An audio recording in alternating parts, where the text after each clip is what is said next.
You are listening to the Savage FINcast, episode 64, The Non-Bomb. Chicago. A criminal mastermind called Overlord held our city in his terrifying grip. Ordinary cops were losing the battle against Overlord's super freaks and mutants. Then, a miracle happened. When I found him, he had no memory of his past. I helped him find an identity and a life. Now we have a fighting chance. Now we have the dragon.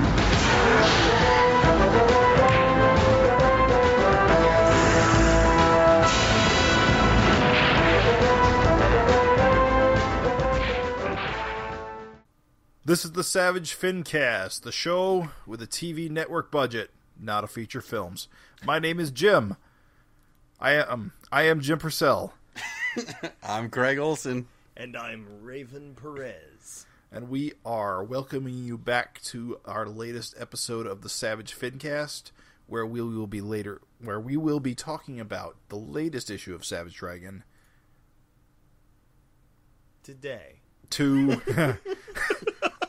Savage Dragon 228. That was pretty rough. That was a rough one to get through. Do you have another podcast, Jim, where you just give your first name? I had a podcast where I just gave my first name. The Savage Jimcast. This is Jim. Silence. I thought we were switching it up. I missed the last one. I am regular Jim. It's funny. I mean, we all have different names, so technically we don't even have... We just formally give both, but we could just be Jim, Raven, and Craig. And Zach, and it's even there's not a single one of us with a redundant name. Yeah, but we've been doing it this whole time, so consistency is important. Yeah. I agree. I'll agree with that. So, how about we get some hors d'oeuvres? You're so fast, Raven. You want to get your meat and potatoes way too fast. We'll slow this. What the hell's been up with you, Raven? How you doing? A little snippy getting right out Whoa. of the gate. Tell me the fuck how you're doing. Are we getting caught up? Well, I'm okay with this surprise feature. I think exciting things have been going on in your life. Jeez, have they? Now he's just setting you up because did you forget already? I played Mario Odyssey recently. Your new comic project. Oh, right, dude. I did totally. I'm sorry. I totally did forget. Yeah. Okay, yeah. He's too modest. No, this has just been I was about to say Helter Skelter, but then that dragging a whole Charles Manson died recently thing. And we don't want to go. We don't want to go there. We don't. Too soon. No, I'm launching. Okay, thanks. I do forget. I don't really self-promote too much. So, yeah, I'm launching a new comic. I'm doing a second comic. It's gonna be subscribers only. Is not going to be long, ongoing, recurring. There's no promises of anything. It's just typically going to be one and done. So I always wanted to have a second project going because kind of like how I know this is going to sound funny, but I'm sure that you guys have felt it too. Like when Erik does side projects Spawn and Supreme. It gets more heat. It does. He's been doing Savage Dragon forever. When he does, when he announces he's doing Ant, people are like, oh, wow, and it makes headlines and stuff, right? And that's kind of what happens. Even though I've been doing a dojo for a long, long time, and it just, it's real easy for people to, zone out when you've been doing the same thing. So these little side projects, that's the whole idea. There's always going to be one, hopefully. They're going to be short. This very first one that I'm launching is going to be called Home. I had the idea for a long, long time. I tried to start it long ago, way back in college. I even had a false start with this one. I got 2 pages, I got 3 pages done, and that's kind of shitty because people actually still remember it. Oh, okay. Because they were super hyped for it, because it was the original thing. When I originally started this comic, I will just be straightforward with you. I had all kinds of people being like, oh, I wish you did something family friendly so I could show people your work and stuff like that. And I was like, ugh. Ugh. Yeah, family friendly. It was gross. I was like, lame. That's so lame. Ugh.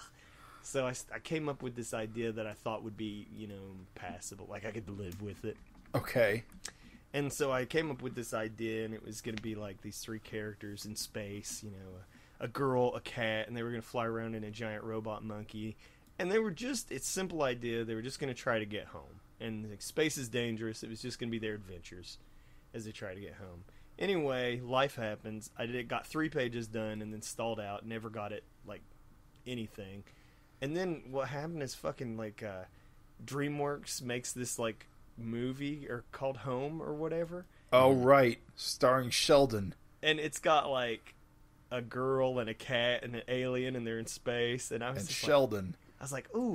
I was like, that's like really close. Like, I should probably not try to do a family-friendly thing when there's already a family-friendly thing called Home with a girl, a cat, and I was like, Clearly, DreamWorks needs to be sued. No, let them have it, bro. Mine thing's going to be totally different. This new one is going to be exactly the way I do all my other shit. Yeah, I noticed that. Yeah. Well, it never made sense to me, even back when I was going to do the family-friendly thing. I was like, if people really like Home, I don't really want to do a lot more family-friendly shit. So there'd be nowhere else for them to go. Like, they would like this thing, and then there would be nothing. And my friends, his kids were even reading it, and he'd be like, oh, they really love the cat. They're worried about the cat. And I'm like, oh, shit, this is weird. Well, I'm sure they're 30 by now. Yeah. I was like, eh. So, basically, I've been talking about that way too much. Home will be the first one. There's going to be a bunch more. So, it isn't... I got the impression you were just going to do Home comics as your side project, so it's not that. It's Home is the first one you're planning. Home's the first of the side projects, and there's a ton of different comics that have just been sitting in the back burner for years. Different stuff, like I've got a horror movie comic I always wanted to do. I got something with like just zombies. You're gonna laugh, but people have been dying for there to be like a Raven's Dojo porn comic, which, I mean, you gotta Seems like a moxymoron. Gotta do what you gotta do, yeah. Gotta give the people what they want. And I got no problems with it. It's fine. So, I mean, all kinds of crazy shit. It's not all going to be like wild and like insane. That's cool. It sounds, I'm a big fan of is Tom Sholey, who did the American Barbarian and G.I. Joe versus Transformers. Yeah.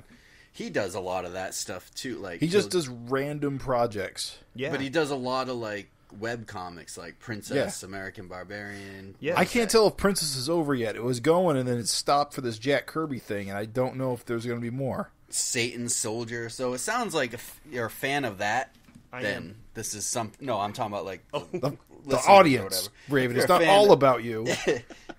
I am a fan of that. I like talking. No, but I'm saying like people that are into that, seems like this would be like right up their alley. Like different types of, Seems kind of one and done. What creator am I thinking of? Brendan Graham. It kind of reminds me of the kind of things he does. That's it. I mean, basically, I always call them A project, B project. Like, basically, the dojo is always going to be the A project, so I'm never going to really stray too far from that. But I recognize, people want to see other shit. I got other shit I want to do, and I can just knock these out real quick. And just, if it's funny because, like, people are like, oh, it's Home. It's like, if you hate Home, if it's not your thing, don't sweat it. It ain't going to last. There'll be something new in no time. So there'll always be something new. It's just, and it's cool. It's a way for me to just do different things. Like, I'm not even going to necessarily draw every comic in the same style. Right. Like, you mentioned that Home would be a silent comic. Yeah, it's going to be wordless. It's just going to be pictures. I'm sure everybody's read one of those before. So if you haven't, they're awesome. You should look up some silent comics. Like, the best one I can think of right now is Gon. Gon. He's a little dinosaur. Yes. Gon is fucking awesome. And yeah, I'm going to try to do some of that, like, silent comic stuff.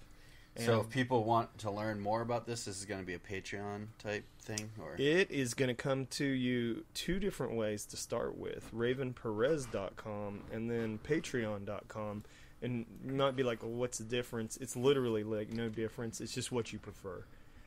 Some people like Patreon, like they're already paying a lot of money to different creators, and they just want like to get like you one-stop shop. Yeah, and then other people still are like they don't care. Like I have friends that are like have subscribers to their own like homegrown version of Patreon, so that's kind of like what Raven Perez will be. But it's whatever. You'll have choices. Those two choices to begin with. Maybe a third or fourth option we'll come up with it. But to begin with, Patreon and RavenPerez.com. And of course, I'll make all my announcements through RavensDojo.com. So, yeah, you blew my mind, Jim. Yeah, I totally forgot about it, dude. But yeah, I thought I'd surprise you. Thank you, Craig, how about you? Anything exciting in your life? Absolutely not. No, I see. I mean, I'm not coming out with some fancy new comic or anything like that. But nothing worth talking about. Let's move forward and just talk about Savage Dragon. Unless you have something. I feel bad now.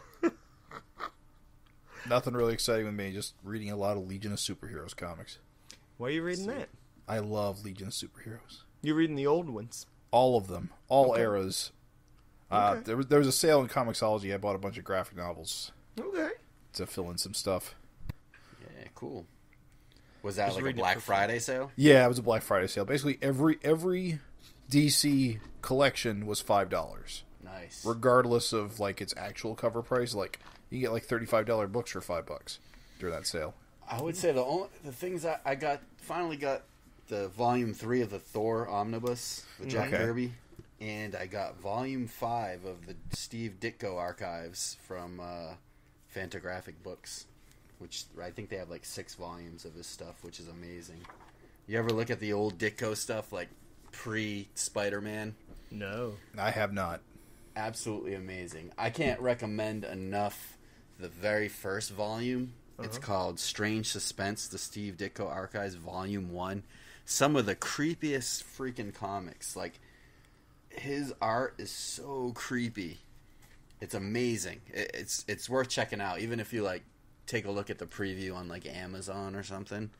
Just look at his art, the way how he draws faces and everything. It's just What do you I mean think creepy? I think it looks better than his Spider-Man stuff. When Well, you say creepy, do you mean like Tales from the Crypt? Or... Yeah. He's Okay. He stopped drawing those types of comics. He got real. is it any more abstract now? Well, yeah, but he also kind of is against violence and horror and stuff like that. I believe. Sure. Really? Oh, well, he that makes became sense. a real Ayn Rand fan and stuff. Yeah. Oh, really? But, The story of Dicto is a story. But his stuff that he did for I guess it was EC. I don't remember. The reason he's not Yeah, it was credited his as EC stuff is super creepy looking. I didn't know that Ditko worked for EC. he was one of those eras comic book artists. I mean, I'm sure he worked for a lot of people. That blows my mind, though, to think that one of the EC artists would do Spider-Man. That's so different. Well, Yeah, and I think his art is way more suitable for horror comics. It's so. I mean, I think that's why Spider-Man works, because he's a creepy type of superhero when you think about it.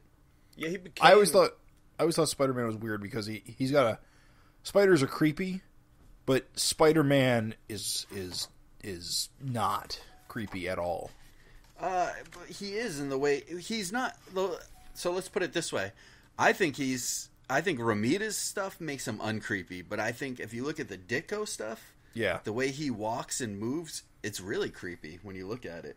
I was Okay. going to say, I thought the original intent, Ditko intent, was that he was a creepy hero. He has him kind of To be fair, I haven't read a lot of that era. Yeah, I mean, I feel like Ramita's stuff really kind of cleaned him up Yeah.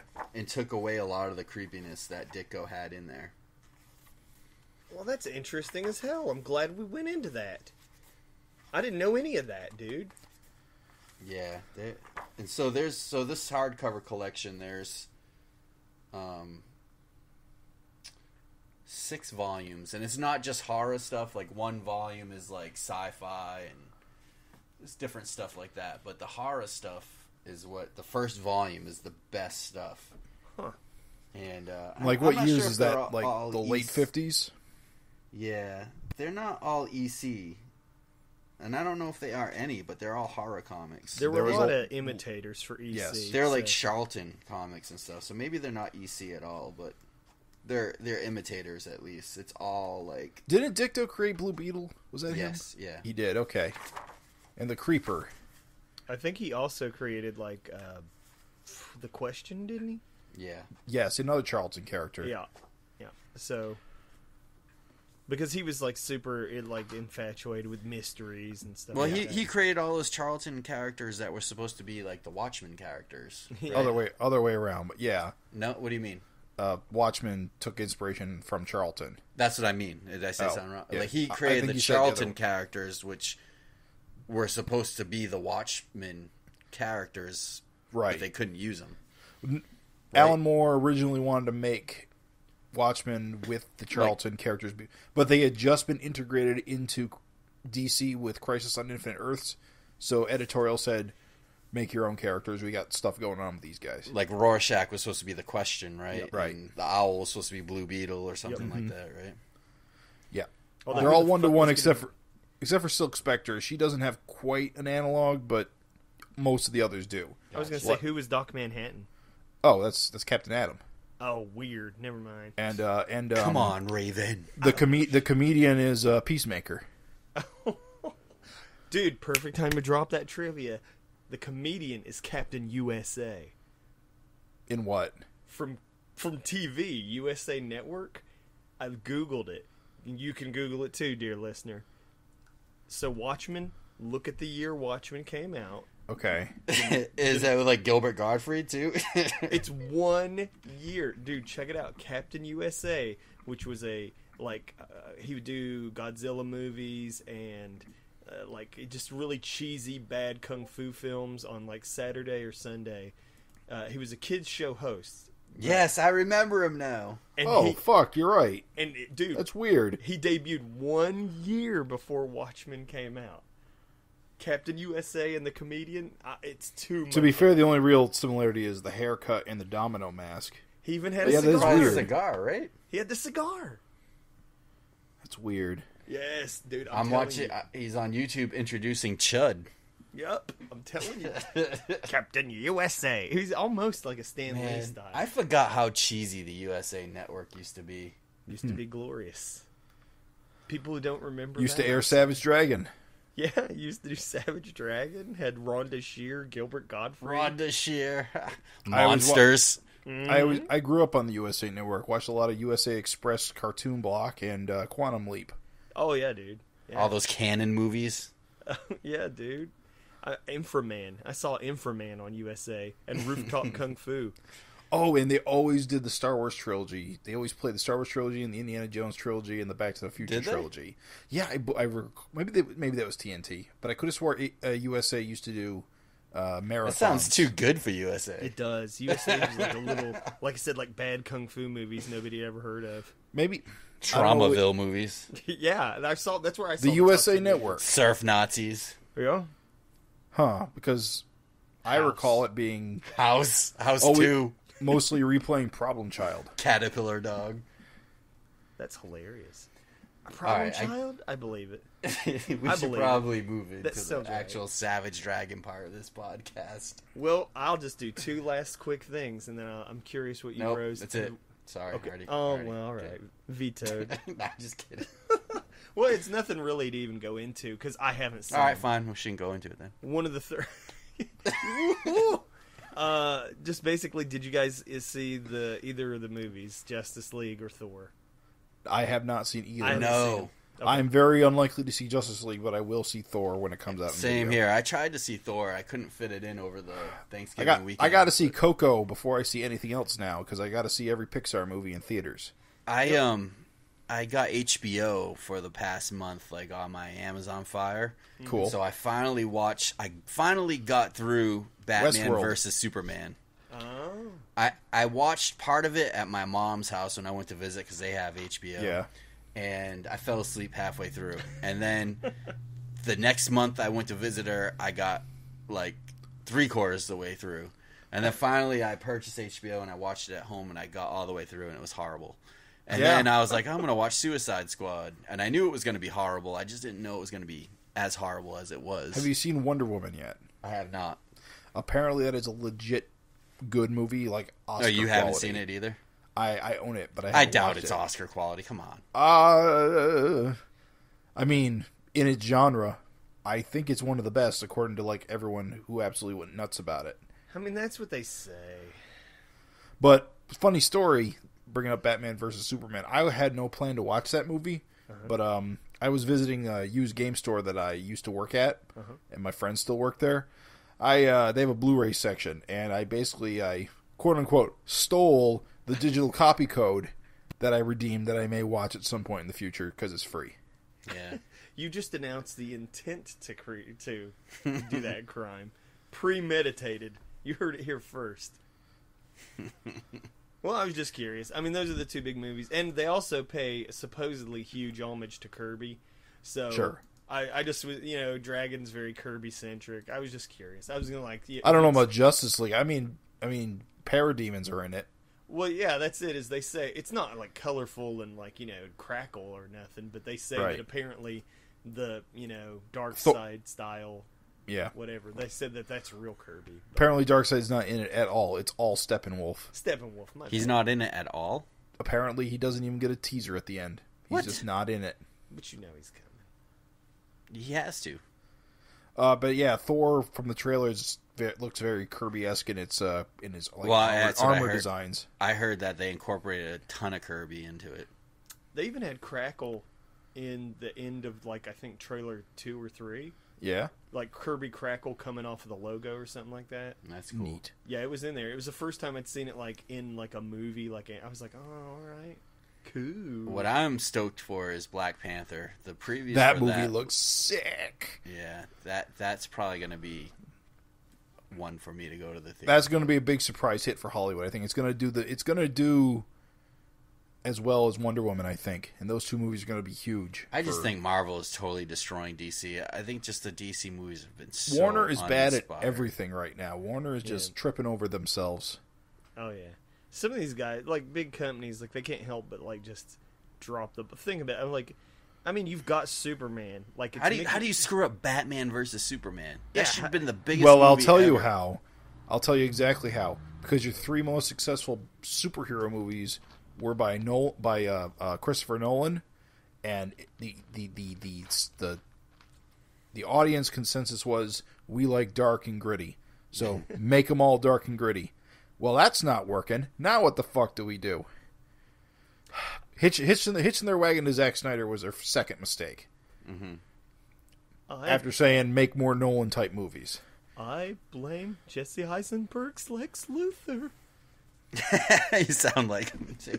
That's it, dude. That Lex Luthor. As soon as I saw that and the shitty Ninja Turtle looking Doomsday, I was like, forget it. If you can't make a good trailer, you're never gonna get ass in the seat to see your movie. Warner's fucking up their video games and they're fucking up their movies. It's ridiculous how bad they are at this. And it sucks because they did such a good job with Ben Affleck Batman, I thought. He's wanting to quit too. But that's because they fucked him because he wanted to just write and direct a Batman movie, and they said, okay, sure, and then they said, yeah, no. They changed their mind on him, so now he doesn't want to be Batman because he doesn't get to write and direct a Batman movie. Yeah. Which I'd be fucking pissed about, too, if that was one of the conditions of taking the role. Throw a batarang, an executive. Did you hear he stole one and they charged him for it? They charged him for it? I knew he stole it. I didn't hear he got charged. Stealing props is a big no-no. Wow. Dicks. All right, should we move on to some Savage Dragon news? We totally should. We got a little bit of that. Let's kick us off, Craig. All right. First little bit of news is that the Savage Dragon covers for issue 232 and 233 were revealed. And the cover to 230 got some minor tweaks and adjustments. So let's start with 230, the minor tweaks and adjustments. Now, to remind our audience, that's the one with all the Confederate flags and Nazis falling through the ceiling. On Christmas cover. On Christmas Day. Right. So there's a bunch of skinhead, yeah, nationalist guys kind of busting through. Erik did a bunch of adjustments to it. He was messing with Malcolm's eyes because he didn't like how they looked, so he was adjusting their size and spacing. And then he wound up tweaking the whole cover, and then he posted both versions of the cover to say, spot the differences. It's subtle, dude. It's super subtle. Besides the goatee, right?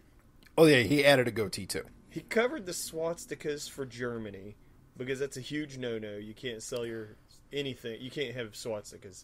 So he covered all that up. Oh, really? Yeah, and the most interesting... Oh, really that he did that, or oh, really that Germany doesn't allow it? No, that he did that. Oh, yeah. Yeah, he got I rid didn't of all even the... know he sold in Previews delivers to all European nations, so they get the Previews catalog, same as we do. But it doesn't get a German edition, it's just an English edition. It's the regular edition. It just gets released in Germany. So can he have it on the inside? I'm sure it'd be fine. All right. I know in the video game industry, they're very careful about having swastikas on anything because it can get the games banned in the country. Yeah, I think you can't have it at all. So he blocked it on the cover. I don't know what he's going to do for the interiors, but it's going on the cover for sure. But some other people who have published comics before with swastikas say it hasn't been an issue in comics. I guess because they're imports, I guess they don't get like scrutinized as badly. Or no one cares is probably the funny or no one thing. cares. Not popular enough. Right. You know, the funny is, we've not even talked about the big change, the adjustment on 230. Oh, yes. It's the wedding ring. Oh, I thought you were going to talk about the foot. Oh, no, I don't care about that. What foot? What? On the first original cover, one of the Nazis has a weird angled foot jaunting out the side of his head or off his back because his legs are all twisted around behind him, and it was over top of the logo. And in the updated cover, Erik removed the foot because a lot of people are saying, "Wow, that foot doesn't belong there," because it's like weirdly, its anatomy is just kind of weird. So he got rid of it. Gotcha. For me, it's a wedding ring because Malcolm and Maxine have been married all this time. And they've not had a wedding ring. Yeah. So it's kind of like, I'm curious what the in-story reason is for its debut at this point. If there even is one. Gotcha. Well, recall cover for 229, the one with Maxine with the blood in her hair holding the finger. Mm-hmm. I thought that finger had a wedding band on it. Mm-hmm. But Erik also updated that cover to make the finger a bit larger. Right. And now I'm convinced that it's just a couple of thick hair strands going across it. Because he made it bigger, but it doesn't look like a wedding band. Oh, I'm sure it's not got a wedding band. Because if you look on the 230 cover on Facebook, you can totally see that wedding band. It's like giant. You can't miss it. I see. Can't be. Let's talk about 232. Yeah, we should probably talk about the new covers, which both dropped the same day, which was fucking weird. It was awesome. You got that 232 is like the hands coming out of the wall grabbing Malcolm, which is funny because it kind of covers the goatee and mustache, so you don't know if he's going to draw it on there or not. Draw it over the hands. The beard grabber. So that's kind of it's a cool looking cover. It doesn't tell you much. It's just some blue hands grabbing Malcolm through a wall, but could be anyone's. Neat. And then 233 is just one of those weird posed covers with the bald is beautiful, which is going to generate a lot of controversy, I'm sure. Yeah, already. And let me just say, I feel like our very own James Purcell has given us a fantastic suggestion as an alternative C option. Just for listeners who haven't seen it, which I doubt, but it's Maxine sitting on Malcolm's shoulder. Mm-hmm. It looks like he's shaving in the mirror or something. Yep. Like they're looking in the mirror. He's got shaving cream on his beard. Rip goatee, you were gone too soon. Yeah. Came and went. And Maxine's got her vag area pretty much covered with shaving cream, and it with a tank top on that says "Bald is beautiful." So, well, that was one. The other option was "Shaving is for pussies." Which was that a real option, or was he just like? I think it was. I think it is. I think he wants to go with that one, but he's on the real fence about it. I don't like it because of the connotation that pussy equals coward. Mm-hmm. I mean, I get that Maxine is the one wearing the shirt, but I still don't like it. But if you're poking fun at yourself, it's usually okay. Yeah, and that's what he was saying. Is it's kind of playful, like they have a playful relationship. So it's kind of funny. I think there were some people who took offense to both because the suggestion of being shaved is superior to not being shaved. It's I know it's a little silly, but it's also kind of valid. You mean the other way around? It's a form of body shaming, I suppose. It could be read as. Wait a minute. What? Whoa. Hit the brakes. I couldn't even follow you. I can't even follow you. You haven't heard this? You haven't seen this? What was their issue? Because bald is beautiful suggests that a shaved vagina is superior to a hairy vagina. Holy guacamole. I would agree with that. Did someone actually have a problem with that? I'm pretty sure it came up in the discussion. Okay. So, all I'm going to say is you just take yourself way too seriously. Don't worry about it. Like, it's seriously not that big an issue. It's really not. It's fine. Yeah, I feel like people just look for shit to get offended by. Bingo. It doesn't say bald is superior. It says bald is beautiful. It doesn't say hairy is ugly. Hairy is ugly is the inverse. No. See, here's what I say. I'm sorry, but here's the thing. All right, so there's a type of person who, if you say, man, you look good today, what they hear is, oh, I look bad yesterday. That's on you. Like, if you want to take good things negatively, you can. And it's like when that stupid song, I'm All About That Bass, No Treble came out, and she was like, tell those skinny bitches, something like that. People got mad, and they're like, oh, she's shaming people for being skinny. That's body shaming. That's negative. And it's like, wrong. She's just being proud of being big, and just because someone else wants to be proud of something doesn't mean that they're actually necessarily trying to shame you for being the way you are. I mean, it's the same thing, like, I've seen, like, I don't know whether it's clothings or slow saying black is beautiful. It's not saying white is ugly. You want to know what, though? I have, like, dumb, racist people in my life, and I heard somebody be like, somebody had a proud to be black thing, and they're like, if I had a proud to be white thing, everybody'd be mad. And I was just like, you're so stupid. Don't just reverse things. Don't just reverse things. That's not the way the world works. Yeah, I don't know, whatever. I just feel like... That's incredible, though. I can't... It's just that there's a very real, like, social, like, how do I phrase this? There is some women are pressured into shaving their privates because of body image reasons. You don't have to. You can have hairy legs and hairy armpits if you want. I mean, sure. You can do whatever you want. But isn't it like the same argument? Like, oh, Savage Dragon's like impossibly built. Is that shaming me because I'm not like built like a superhero? But you're male, so it doesn't matter as much because why? A lot of males don't have body image problems, or at least not. That's bullshit. A lot of males do, dude. If you see, and you see how many dudes are at the gym, like just getting ripped because they feel like they need to be like. I'll do you one better than that. I feel like I do see dudes complaining that the only truly acceptable male body type is jacked.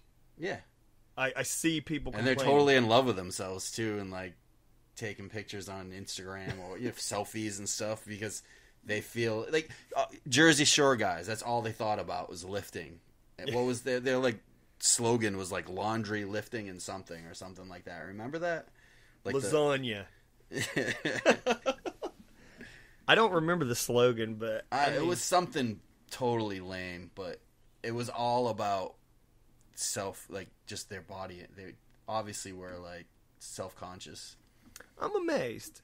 I'm truly amazed. I didn't know that. I didn't know that there were people that were like, this is shaming hairy vaginas. It's like, if you like your hairy vagina, or if you like your vagina's hairy, don't worry about a fucking t-shirt saying bald is beautiful on a cartoon character.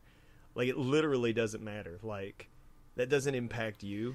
Honestly, if you're upset about that, there's a bajillion other things in Savage Dragon that should fire you up more. Yeah. I don't know. I'm amazed. I'm simply stunned that anybody... I'm stunned. If they're upset about that, what are they going to say about the 231 cover? I don't know, dude. I don't know. Sometimes I understand. All right, so maybe there are some people that just might be personally offended by that, but it's like if you had to cater to everything that everyone was offended to, it's like there would be no art or no anything. You know, like it's just. I don't believe that. Why not? Because I believe that I'm offended by bare breasts, so I don't want to walk into the Philadelphia Art Museum because I don't want to, feel uncomfortable.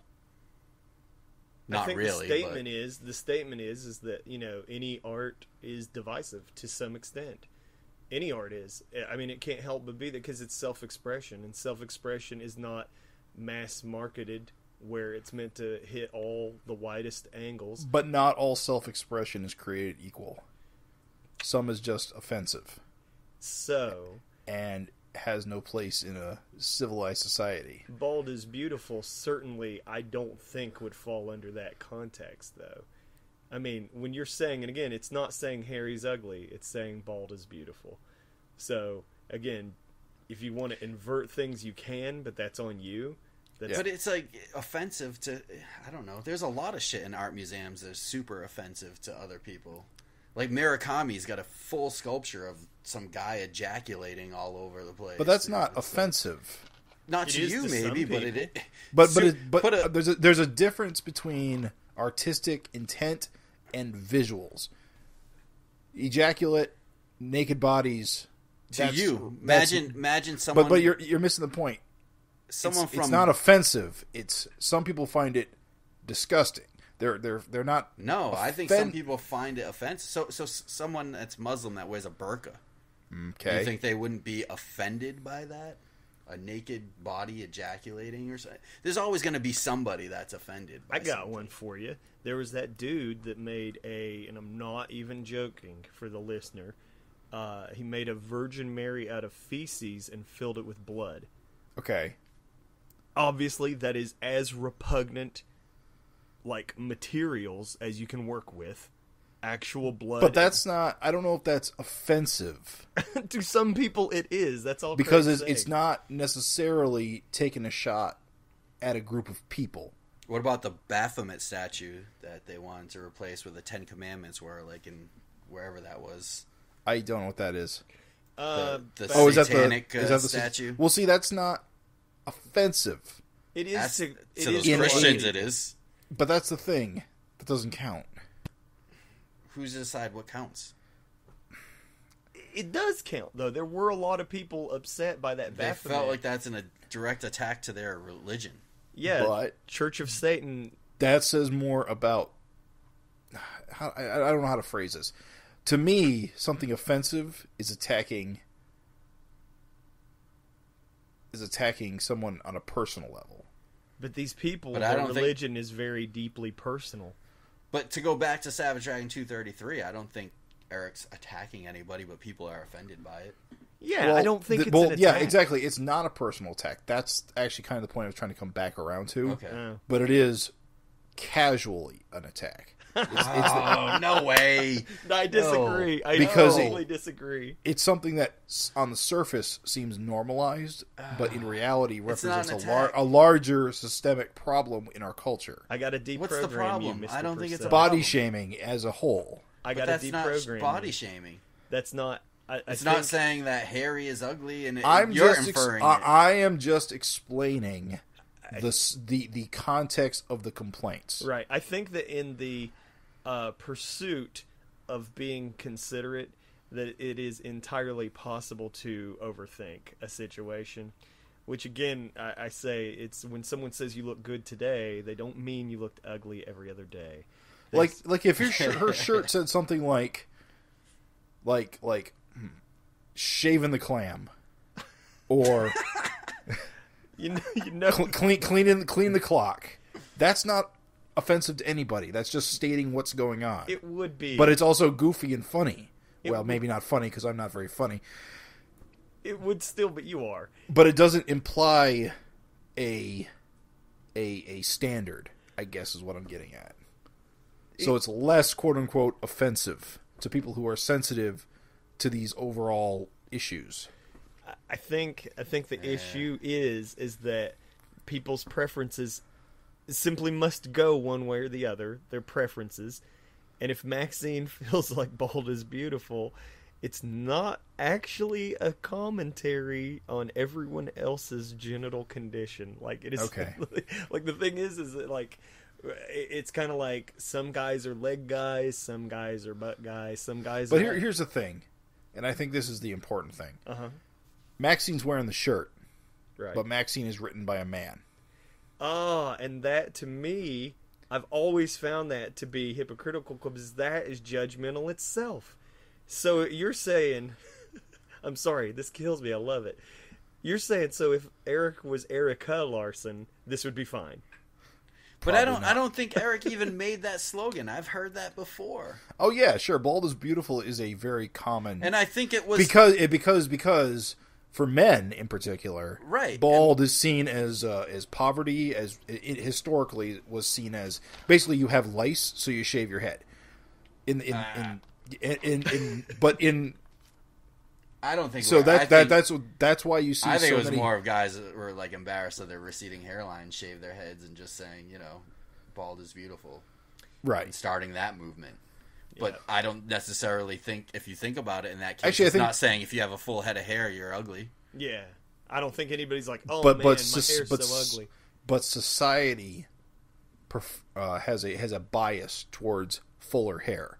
How many bald superheroes do you see in your comic books? But if you're thinking about it that way, not bald superheroes, balding superheroes. Why is bald is beautiful then is not offensive to people if a man wears it then because a full head of hair is more acceptable? It's not acceptable. Like, no one's making laws about being bald. I'm just saying that people get treated differently based on the fullness of their hair. At least historically. I'm not talking about day to day. Exactly, but I'm saying it's the same shirt, right? You're more likely to be hired if you got a full head of hair than being bald. But so I'm saying, so the same shirt worn by a guy who has a hair loss problem, saying bald is beautiful, it's not offensive to people that have a full head of hair. But a woman wears it that shaves her genitalia, it's offensive to women that might not shave their genitalia. No, that's not even what I'm talking about. Okay. Because that's what it sounded like. I'm just talking about the phrase bald is beautiful in context of bald men, and more specifically bald women, because women have been wearing their heads bald a lot more in the last 10 or 20 years. And bald women are a lot less accepted than bald men. So you're saying this comic cover might offend bald people? No. Okay. No. What are you saying? I'm saying I'm mixed up now. I am saying there is an implication that women who don't shave their genitals are less desirable than women who do. That was my fundamental. Point, you're saying that shirt would be offensive, maybe, to women that don't shave their genitals, right? Is that what you're saying? I'm saying that's what the problem is, right? I'm saying the implication is that's the problem. All right, so if a man wore that shirt that says "bald is beautiful" with a bald head, is the implication then men with full head of hair would be shamed because they're not shaving their head? Exactly. I think that's. What? I think that. Really? Because for men, being bald is seen as undesirable. For women, not being shaved is seen as undesirable. So it means two. So a bald guy that things. wore that shirt, you would think a guy with a full head of hair would be. Well, a guy with a full head of hair doesn't give a fuck. I'm talking. It's bald people. But it's the same shirt. Or people who choose to be bald, because you can have a full head of hair and still choose to be bald. Oh, so confused. All right. Truthfully, I'm sorry, Craig. We've spent a lot of time on this. All right, let's move on. Truthfully, I mean, we'll have to agree to disagree, but I just want to say one more time. If someone compliments themselves or is proud of themselves or something, it is not a slight on you. It's simply their own pride and happiness in this thing that they've chosen to do. So try not to take exception. I know it's hard. I know that you might deal with a lot of things, and other considerations and complexities, but just don't see it as a slight. It's not. I'm sure it's not. Erik's not the kind of guy to go attacking people's pubic grooming habits via his cover. So now let's talk about the shaving is for pussy shirt. No, let's put that one on the back burner. I just want to also say Jim suggested option C, a bald new direction, and I thought that was rock solid. Yes. There should be a little star that says a bald new direction in addition. Somewhere in that cover, I absolutely agree. I would like to see that. That would be beautiful. Bald is beautiful. Big shock letters. I'm offended by new directions. I'm offended by nude erections. I'm not. All right. bald as News item number B. He's had enough. We got solicitation text for Savage Dragon 231, which was that cover with the girl kicking Malcolm in the face into a building. Mm-hmm. Offensive. The solicitation text gives us some new context into what that cover may be all about. The Savage Sex Dolls. Made for love, programmed to kill, Malcolm Dragon faces the menace of the Savage Sex Dolls. Love it. So she's probably a robot. Yep. Now that makes a lot of sense, Yep. and now her outfit makes a lot more sense too. Yep. God, there's gonna be so much debauchery in this issue. Oh, it's gonna be fantastic. I can't wait, dude. And how it's phrased, it suggests there may be more than one. Yeah, dolls, plural. I can't wait. I can't wait to see where this comes from or where it goes. I hope these are recurring characters. Like, I'm just saying we constantly pick on the Malcolm era for, like, him, Not having a supporting cast. Yeah, killing all his bad guys. Like, he meets him, he kills him, bam. I love the idea. He has 3 supporting cast members: Angel, Maxine, and Thunderhead. And Torment. But now Maxine's got a friend, as we see. Yep, we'll get to her. And supporting, the kids. Do they count? They can't even talk. They say all they kinds talk. of words. All right. Anyway, and then you got the people trapped in Dimension X. Yeah, they still exist. They're not out. All right. Moving right along. moving forward. Move past it. Savage Sex Dolls. We've got another awesome news item. This is pretty cool, actually. For the Inkwell's 3rd Synot Inking Challenge Spotlight, Erik actually he did the rough drawing that will be inked over. And the actual details on that, it's going to be sent to 70 different artists. And probably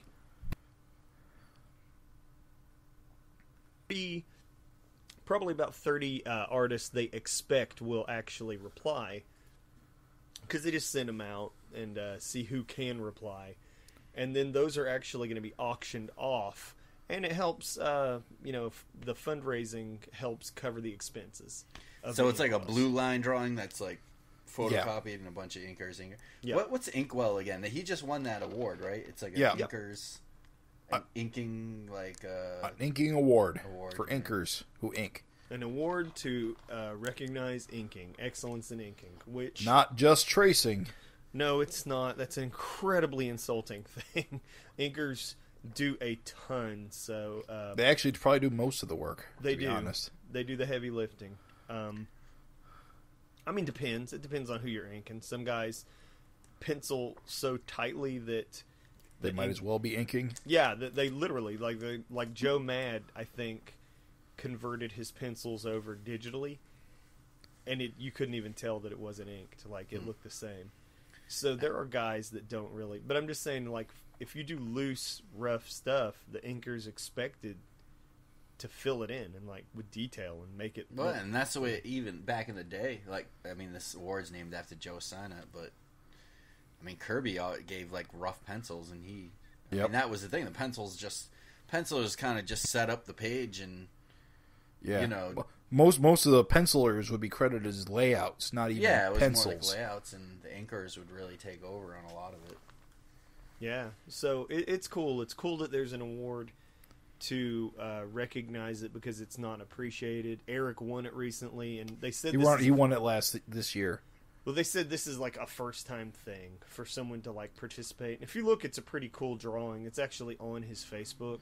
Right. They said I don't know what they exactly mean by that, but it sounds like maybe the first time one of the winners has participated instead of just somebody else. Yeah, that's what they outsider maybe. Yeah, that's what they meant. It's the first time a winner has contributed in this fashion. I see. So yeah, this is a pretty cool drawing. It's got Dragon and his Malcolm and his family, and a bunch of spaceship, a bunch of flying saucers, which I absolutely love. Erik's flying saucers. Mm-hmm. Yeah, they look like the Savage World type saucers. Yes. Yeah. I couldn't help looking at this cover going, huh, Maxine looks pretty good in an action pose. Yeah. Image's first family.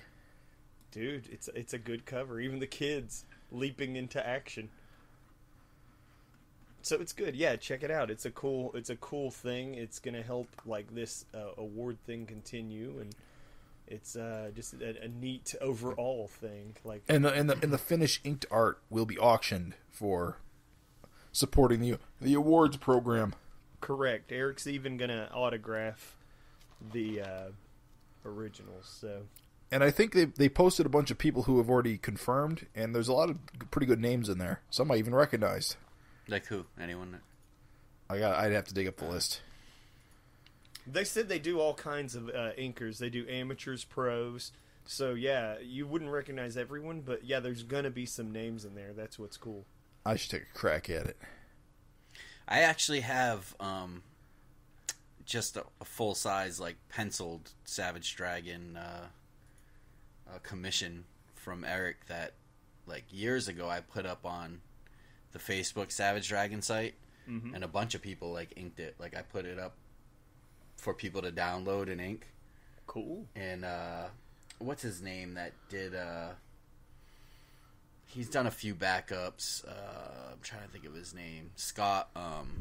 We've interviewed him on the Scott show. James. Oh, Yeah, Scott James inked. And inked speaking the of Scott James, he's one of the confirmed names here. yeah, he inked my piece, and it looked awesome. And he even colored it, I think. Actually, you know what? Scott James might have been the only one I recognized. Whoops. Here's some names I recognize: Scott and James. But it's always cool to see like a bunch of different artists' take on the same penciled artwork. You know what I mean? Like a bunch of different inks over the and how they vary. Well, that's the thing is whenever people are like, "Oh, it's just tracing," it's like it's totally not. And if you just look at different people's jobs on the same piece, you'll see the difference right there. Like you'll definitely. see there's good inking and there's bad inking. There's definitely a difference. And there's excellent pro inkers that ink things totally different. Oh yeah. It's I mean so much variation. Remember the Savage Dragon issue where Erik did all the roughs and then everyone inked? Yeah, was it 100 where I think it was 100. all the backup stories, yeah. And it couldn't have looked any different. Yeah, like you got the Bruce Timm one, and then you had like the Sam Keith, like, well, he ended up not doing it, but Erik published some of the pages like that. Sam Keith got halfway through it and then kind of flaked, I guess. Image foundered it. Yeah. Image united it. Cruel. But then you got some of his old Amazing Spider-Man inkers on there. And yeah. Good so stuff. Again, it just really shows you, like, I don't know, it's cool. I like the idea of the whole thing. And actually, what's really cool is I don't know if we'll get to see the 30 plus covers or whatever, but I really hope that we do. Like, I hope they find their way to the internet so we can see like how these turn out. Yeah. I'm sure someone will keep track of them. yeah, Post them on the... that would be awesome. There's a lot to ink on that too, man. Oh Yeah, yeah. that's a freaking cover. That could go on anything. Yeah. Yeah. So should All right, we go ahead. Yep, that's it for the news. We'll get into the FINteresting Conversations bit. Indeed. This is the FINteresting Conversations bit where we ask you, the listeners, for your opinion on a Savage Dragon related topic or for your suggestions for future topics. You can send all feedback to savagefincast@gmail.com, and your responses may be read on a future episode of the FINcast. So, from last week, which I was, not last week, but last episode. I was not a part of that episode, but the question was, what would it take for you to stop reading Savage Dragon? And, Before we get going, let's get your take. Hot take. alright, I think anyone's take would probably be if Erik stopped writing it and Really? or drawing it. Yeah, I think I So would if say. Erik passed the torch, you wouldn't follow. I may follow to see where it goes, but I couldn't guarantee I would stay on. I got to be honest. But if he sold out to Viacom, you absolutely would not. Oh yeah, forget Probably not. It wouldn't be the same. If say he sold it to another like major company like the Ninja Turtles or something, Yeah. I don't see them. What I love about Dragon is the variation and anything goes. Mm-hmm. All I could see is them just rehashing the same stuff. I don't know. it. Yeah. I might try it, but Erik's voice is Dragon, and it would sound weird from anybody else. Like, even, like, if someone else does a spin-off, it's like, or if Dragon's in another book, it's just, it really doesn't do much for me. So, I don't know. I mean, I might just collect it, but I wouldn't guarantee that I would. Your collector's spirit wouldn't allow you to stop. Yeah, probably. Buying right? it. No, I think it would, honestly, because there's not many new comics I collect these days. Right. And pretty much the only reason I go to the comic store anymore is because Savage Dragon. Once Invincible is done, there's maybe like 3 or 4 other comics that I get, but that's more just to kind of, right, I don't know, have additional ones, but there's nothing I'm like hooked on. Everything I buy nowadays are like collections of old comics. I hear you. So that I don't hear you. There's too many good comics out there, Craig. Well, I'm sure there is, but I can't empathize. I'm sure there is, but I have other hobbies too. I like collecting records and stuff like that. And so I don't know. Like, there's not much now that I feel like getting into. I'm sure there's tons of great stuff. There's thousands and thousands of comics out there, but I don't know. Like I said, I think if Savage Dragon stopped, I'd probably stop collecting new comics for the most part. Yeah, sorry. No, that's hardcore. Yeah. I mean, there's a few creators out there like Tom Sholey and, you know, guys like that. Maybe, I don't know. Anything that, what's his name? I'm having a brain fart, but Madman. Alred. Alred. Alred. I'll Well, are you collect his reading stuff. Bug? Yeah, I am. Actually. Okay, good. Yeah. Bug's pretty good. Yeah. I'll pick up pretty much it. You know, Alred plus Kirby, that's a no-brainer. Yeah. Know? Did you read Legion of Superheroes Batman 66? I did not. That's a pretty good one, I did too. not pick that up, but the art looked amazing. Yeah. I am collecting, this is on off topic, but the Orion stuff, which has been kind of cool. The Kirby stuff or like all the following stuff? The new series that's out. Wait, Orion or Mr. Miracle? I'm sorry, Mr. Miracle. Mr. Miracle. Orion's a big part of it, but yeah. That latest issue is absolutely amazing. Yeah. Here's off topic. One thing I didn't buy in the Comixology sale, I probably should have, was the original Mr. Miracle run. Okay. Oh yeah. I could have gotten all 18 issues for $5. It was a really good deal, and I don't know why I didn't buy it. Yeah, I have the original comics of those, but I went back and I bought all those Kirby omnibuses for. But that's the thing. Reading Mr. Miracle makes me say I really should go back and read the original stuff and not be a jackass. Yeah. Because clearly everything that came after is very different than what Kirby did. Right. Because, you know, it was his own thing for a while, and now it's just kind of integrated. Simonson did a lot of cool. He did an Orion series and some Fourth World stuff, and his stuff was amazing. Because he is pretty good with sticking with the Kirby type. I also almost bought that Mignola series, Cosmic Odyssey. I've never read that, and I really want to read that. That was another $5 book I really should have bought. I don't know why I didn't. You know, more money, more comics than money. Yeah. So anyway, I guess that's what it would take for me to stop. I mean, this stuff I like and don't like with Savage Dragon once in a while, but it's as long as Erik's on it and it's, you know, it's going to be exciting. There's always going to be something crazy or weird or jaw-dropping, so I'm in it for the long run. Well, let's see what other people thought. Raven, I'll take it away. I'll take it away. I'll lead us into this. FINcast crew. Hey fellas, great podcast as always. The only way I'd ever abandon Savage Dragon is if Larsen started drawing naked chicks with inverted nipples. You gotta draw the line somewhere. Honestly, I'm here to stay. Period. Story-wise, he could do anything he felt like and I'd still stick around. As long as the art doesn't suck ass, I'm good. I'm okay with him experimenting with different styles on individual issues, but not if it becomes status quo. Ugh. Sincerely, Sotiris V for Vendetta Gravis. P.S. Issue 189 had a logo that was almost sideways. And he linked that. He's right. It was like a diagonal. Is that the one with all the Golden Age? Yes, that's the one. That's true. Right down the middle, right? Kind of in the corner. It was like on the floor. Yeah, on the floor, like between them. Right. PPS. Props to Raven on that backup. Thank you, my man. I appreciate it. And that was what it would take for Sotiris to get off. Do you guys think, like... I got slight mixed messages, but if the art, like, changed significantly, I don't think that'd be enough to get me to stop. I don't think it would be enough, because the art dips around like crazy. Yep. Anyway, like, it also, like, ups and downs. And so, like, you can really tell, like, when he's busy with a bunch of cons... Yeah. Versus when he's had some time to really... Shut up. He always draws awesome. He's such a hater. I mean, you know. No, I don't know what you're talking about. You're offending me. No, just kidding. Bald is beautiful. That's all I'm done. That's all I have to say. No, I see where he's coming from. It's cool.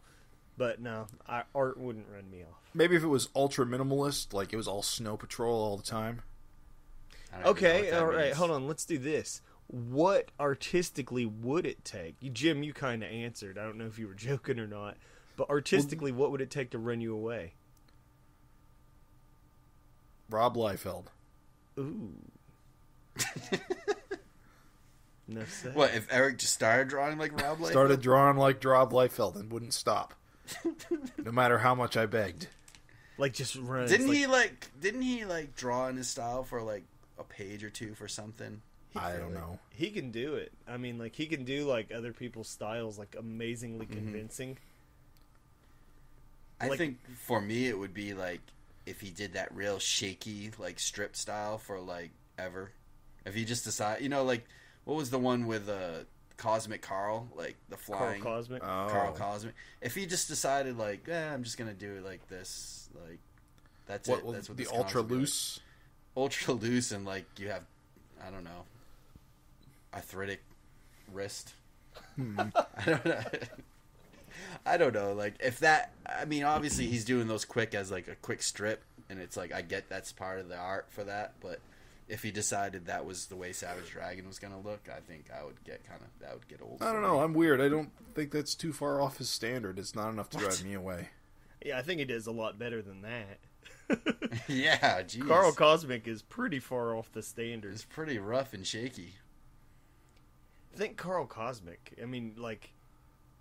When we're talking Carl Cosmic, are we talking that one with the guy flying around? Yeah. The airplane. Yeah, remember the airplane? Like, oh...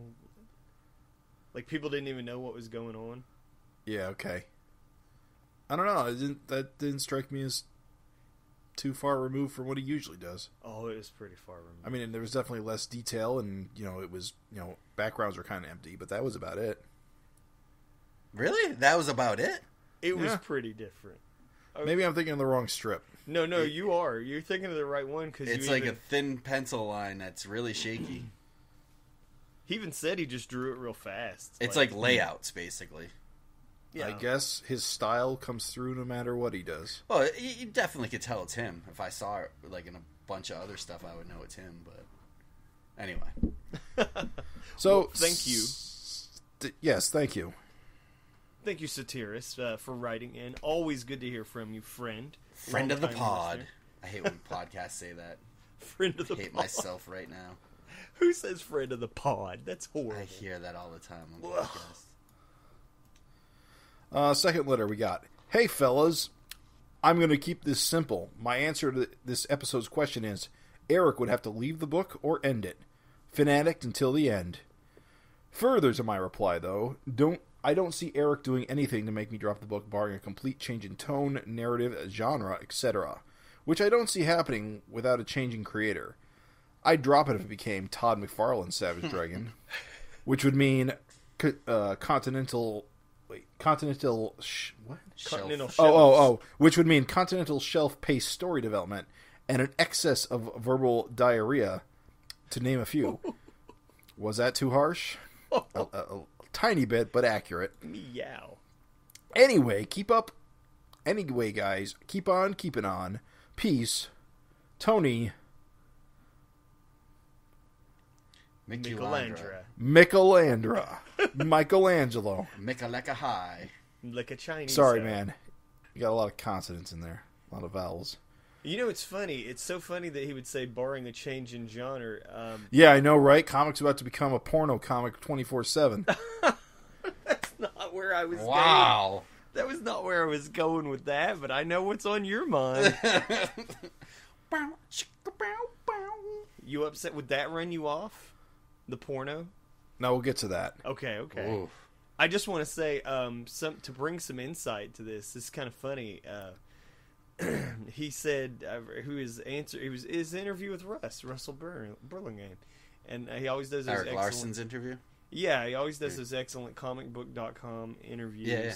If you don't, listeners, read them. You should. They are good. They're always insightful. Yeah, they're like the director's kind of like interview for each episode. Yeah, it's like the DVD extra. It's great commentary, and he said when I was asking that, I was thinking like there was an issue of an arc of Cerberus that was basically a conversation in a bar, the whole arc. Okay. And he said, like, would that run you off? I was like, whoa. I would hate to read. I realized when he said that. Like 16 squares a page of just. I don't see a problem. I would hate that. I read books like that. Oh, it would be miserable. Fan of Bendis, are you? Well, no. Bendis couldn't do that. He's awful. He couldn't make that engaging or gripping. There's a lot of talking heads in his I'm book. praying to Christ he doesn't get given Legion of Superheroes. Pretty much talking heads are what you want to avoid. There were parts in Preacher, and Preacher's a masterpiece.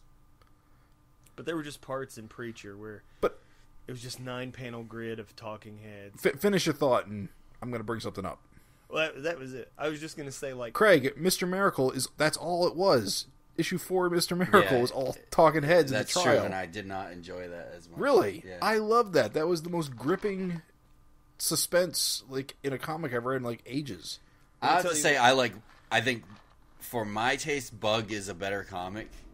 Okay. That's more of what I'm into. But Sure. I can appreciate Mr. Miracle. But if I had a preference, it would be a comic. Like, if we had to compare the two, my tastes fall more into like the Bug kind of. I don't know. I just kind of see the 9-panel grid with a lot of doc and dialogue. It's just like it's Watchmen. It's like I said, I don't think it's absolutely horrible. I like it to a point. I could take one comic like that in a series or something, but an arc. Yeah, like and I can even appreciate Watchmen. It's not my favorite comic, but I can appreciate it. Okay. I'm just saying, like, I thought. But for Savage Dragon, no way. A conversation in a bar as a whole story arc? Like for 6 issues. I'd blow my brains out. That'd be the worst. Not cool. I don't know. I think it can be done. I think you can take an action book like Savage Dragon and do something like that. It's just the action has to become dialogue based. I'm telling you, you're talking to a fan of Death Note, and Death Note literally is just talking. Like, there's pages and there's volumes where all they do is talk. Note to self, do not pick up that. The longest stand battle. Well, I was going to say, though, here's the thing. At the same time, Death Note's incredible. Yeah. So, what I'm saying is... so I'm told. Note to self, just watch it on Netflix. Oh, yeah. Yeah, do that, Craig. You do that. Believe it or not, the cartoon is still really, really good if you do watch the cartoon. That American... But no, I'm just saying, like, I could agree that a conversation could be good in a comic form. There are comics where, like I said, Death Note is almost an entire series about people debating each other, and yet it's awesome. There's even awesome visuals to it, because the guy just, like we said, talking heads on a 9-panel grid. Guess what you don't get in Death Note? Talking heads on a 9-panel grid. Like, it might be 2 people talking, but he's going to fill that page with some kick-ass shit to see. I'm not sure if any Japanese comic creator has ever seen a 9-panel grid before. No, they don't do it. That's the funny thing is they don't do just a page of talking heads. That's just they don't do it. And so it's an American comics thing to have 9-panel grids of talking heads, and I want to blow my brains out every time I see it. So I wouldn't quit reading Savage Dragon, but it would have to be some fucking, like you said, gripping... A couple of pages of just the same shot of Malcolm 18 times. No dialogue. It just have to be the most incredible... Representation of time passing. The most incredible dialogue. I'm just saying, if it was gripping dialogue, okay, you can do it, but you just have to bring it. It would be a change. I'll give it that. Would it... I would love to see Erik try, is all I would say. The Fly? Don't you think The Fly was... The Fly is a good example of exactly what I'm describing. of long periods of time with no movement. But even then, like, it had lettering to kind of keep it more interesting. Yeah. That wonderful, wonderful Erik Larsen hand lettering. So I don't know. I love it. I'm just saying, it would be a hard sell. Let's keep moving it along. What do you say? This next letter is not part of FINteresting Conversations. Well, but I thought I'd include it. Introduce maybe a new topic or something, but let's take a look. All right, so this is from Mike McCutch. I'm sorry if I butchered your name, but he said, "Hey guys, I have a potential topic for you to discuss. Quick background: I was watching an old show on YouTube called The Comic Book Greats. Stan Lee is interviewing John Romita Sr. and Jr. An interesting episode, to be sure. The last part of the show has John Romita and son drawing and inking each other.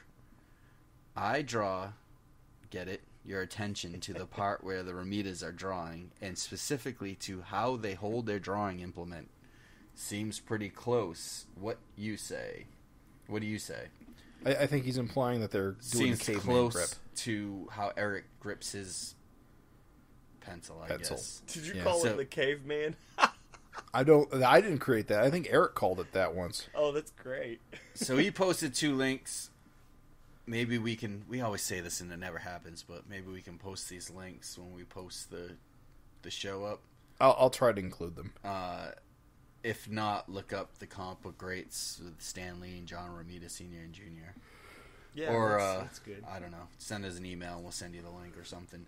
But I guess what he's saying, and I saw the video, and I had never noticed this, but John Romita, at least I've seen the senior, when he's penciling a certain way or shading a certain way, he holds it that wonky way that Erik holds his style. And for the listener who might not know this, Erik holds his pencil a real weird way when he uses it.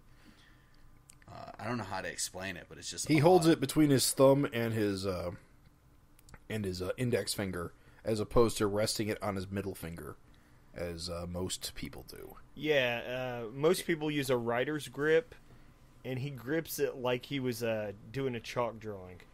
Right. He's got like it vertical. He's like, and he I want to say he does this interesting thing that he pushes against the paper instead of pulling it across. Yeah, it's totally the opposite. It's totally the opposite of what you would think.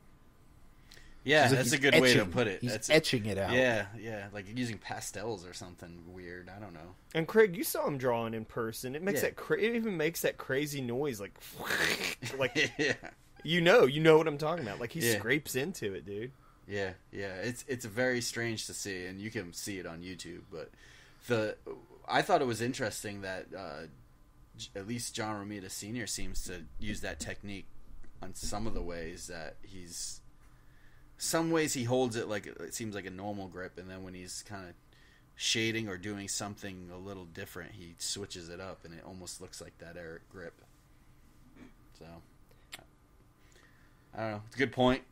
I don't know if it means much, but I think it's interesting just because that's so closely associated with Larsen. Yeah. That it is weird to see anyone else doing it, especially another great, Yeah.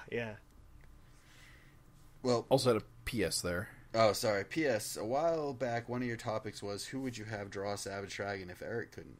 I'm surprised that no one considered Walt Simonson. Back in the day when I was first exposed to Erik's art, I thought of him as the new Walt Simonson. Anyway, that's my 2 cents. I agree with that. I mean, I think Walt Simonson would be an awesome. Oh yeah.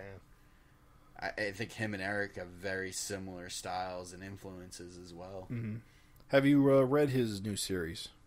Which one is that? Ragnarok. No, that's like IDW. Yeah, I've seen it, but I haven't read it.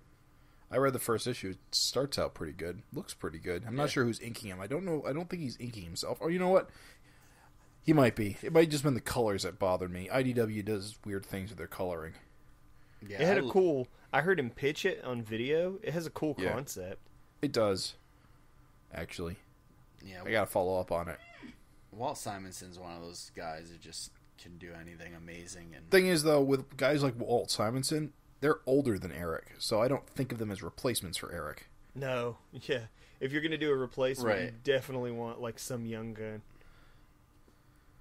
You know, I love like the Simons, like even like the John Byrne, Walt Simonson. I consider those guys kind of like the similar, like those are the guys that can take like Kirby comics and do them justice.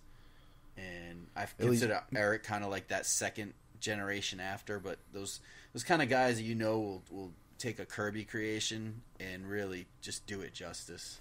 Oh yeah, visually and writing. I guess Walt and his maybe his wife Louise. I'm not sure. They I consider Jack Kirby, Walt Simonson, and John Byrne's Fantastic Four the best runs on Fantastic Four. Jack Kirby and Walt Simonson's runs on Thor are the best. I'm a Tom DeFalco man myself. Yeah. You didn't like Mark Miller's run on Fantastic Four? Yeah. Nah. I don't think Wait, did he ever have a Fantastic Four run? I read it recently. Oh, maybe not. Did he?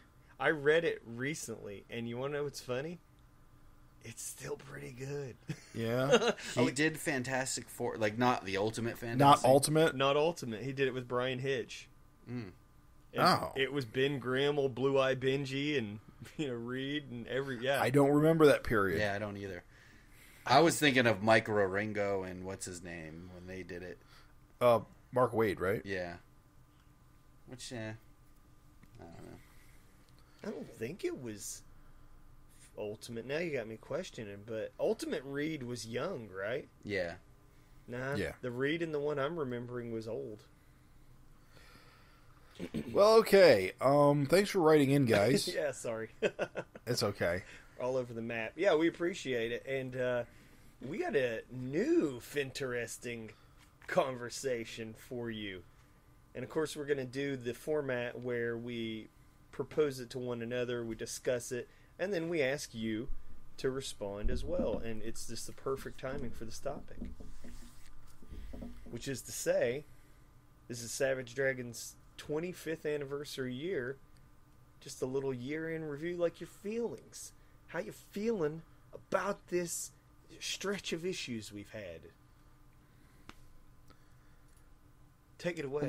Hold on one second. I want to make sure I know what the first issue was this year. First for the 25th anniversary? No, for this year, for 2017. Oh. Like, what stretch of issues are we actually talking about? Oh, I get you, yeah. To be truthful, I don't know the beginning. That's okay, I can find it here in a second. Shouldn't be hard. I gotta say, it's probably like around 222 or 223.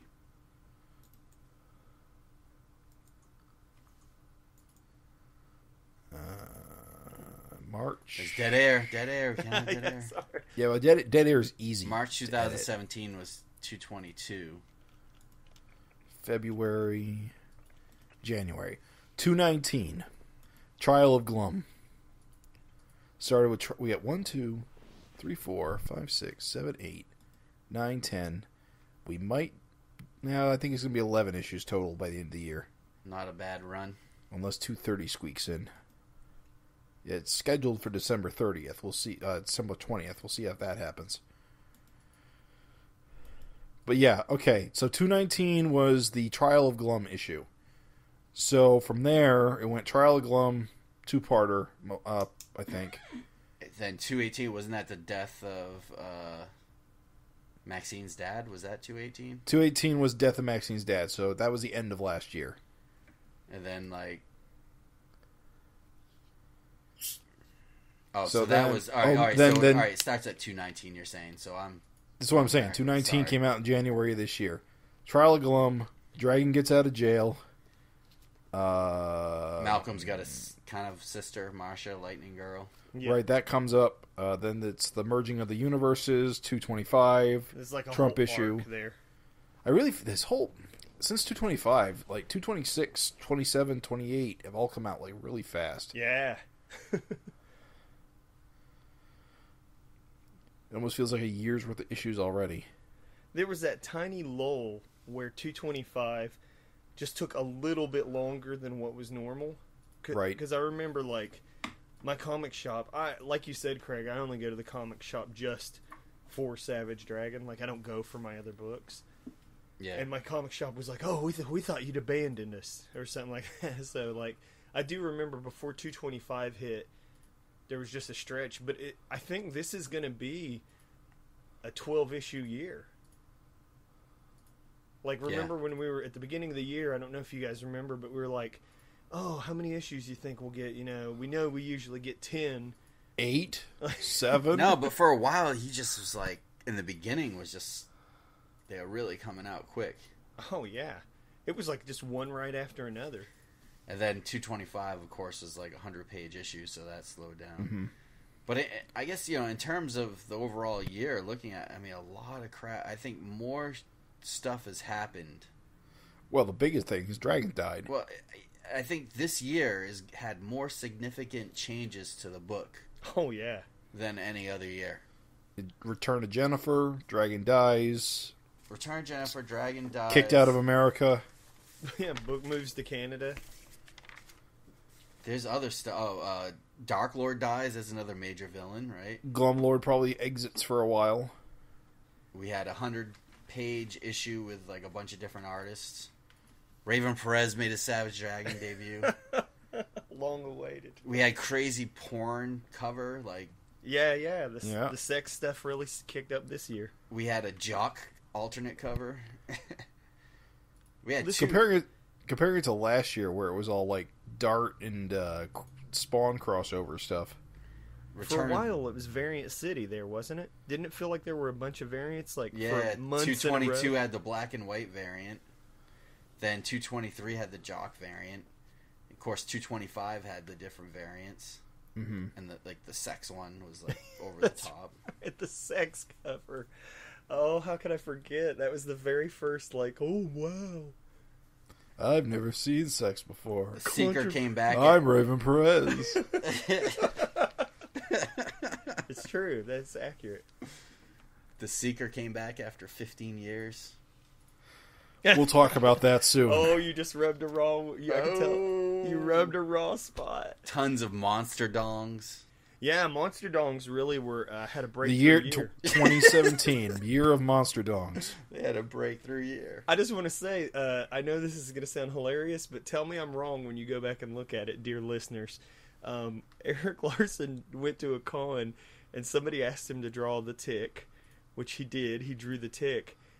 I swear to you, you go back, you look at that drawing of the tick, you tell me one of his antennae doesn't look like a monster dong, complete with drip off the end. Get out. I'm not even. I look it up right now. You live fact check me. You think I'm joking? You look it up. I just love the fact that you see this. Dude, you'll see it. Phallic symbols everywhere. Look too, dude. I'm telling you. Anyway, I'll look it up after. I promise you. What were we talking about? Just all the things. Oh yeah, 2017, pretty good year. You can't see it because it's radio. I'm holding my thumb up. I see it, Raven. Now I can't unsee it. You do see it though, right? Yes. You see the drip, right? But I would never have gotten that. You are a filthy bastard. No, I'm not. Well, you are, but Well, I am. Yeah, that's true. I am, and I own it. But it's right. like Well, the listener can't see this, so we should probably just save this for Google it, listeners. Google it. Erik Larsen tick, and look at the tick's antenna. It's the one on the right. It's the tick's right. It's the viewer's left. It's been a cool year. I just say that, like, for the 25th anniversary year, of course, Ant took a hit. We didn't get Ant, which was a little bit of a downer because we came off of last year all the time. Well, we were expecting. I mean, that was it. That was the segue. You know, Ant was in Spawn, and we were super expecting it to just roll into her debut this year, and that was the only thing. Is 225's epic size killed Ant, and he pretty much said that was the problem, I think. Mm-hmm. So that was the only thing, like, and that's not even a Savage Dragon problem. It's like when your problem is, oh, we didn't get another book. It's like, well, you know, that's not much of a problem. But that's the only thing that could have pushed this year to 11. is if we had also gotten Ant on top of everything else. Right. But like 12 issues? I agree, yeah. 12 issues, so much happened, so much craziness. Yeah.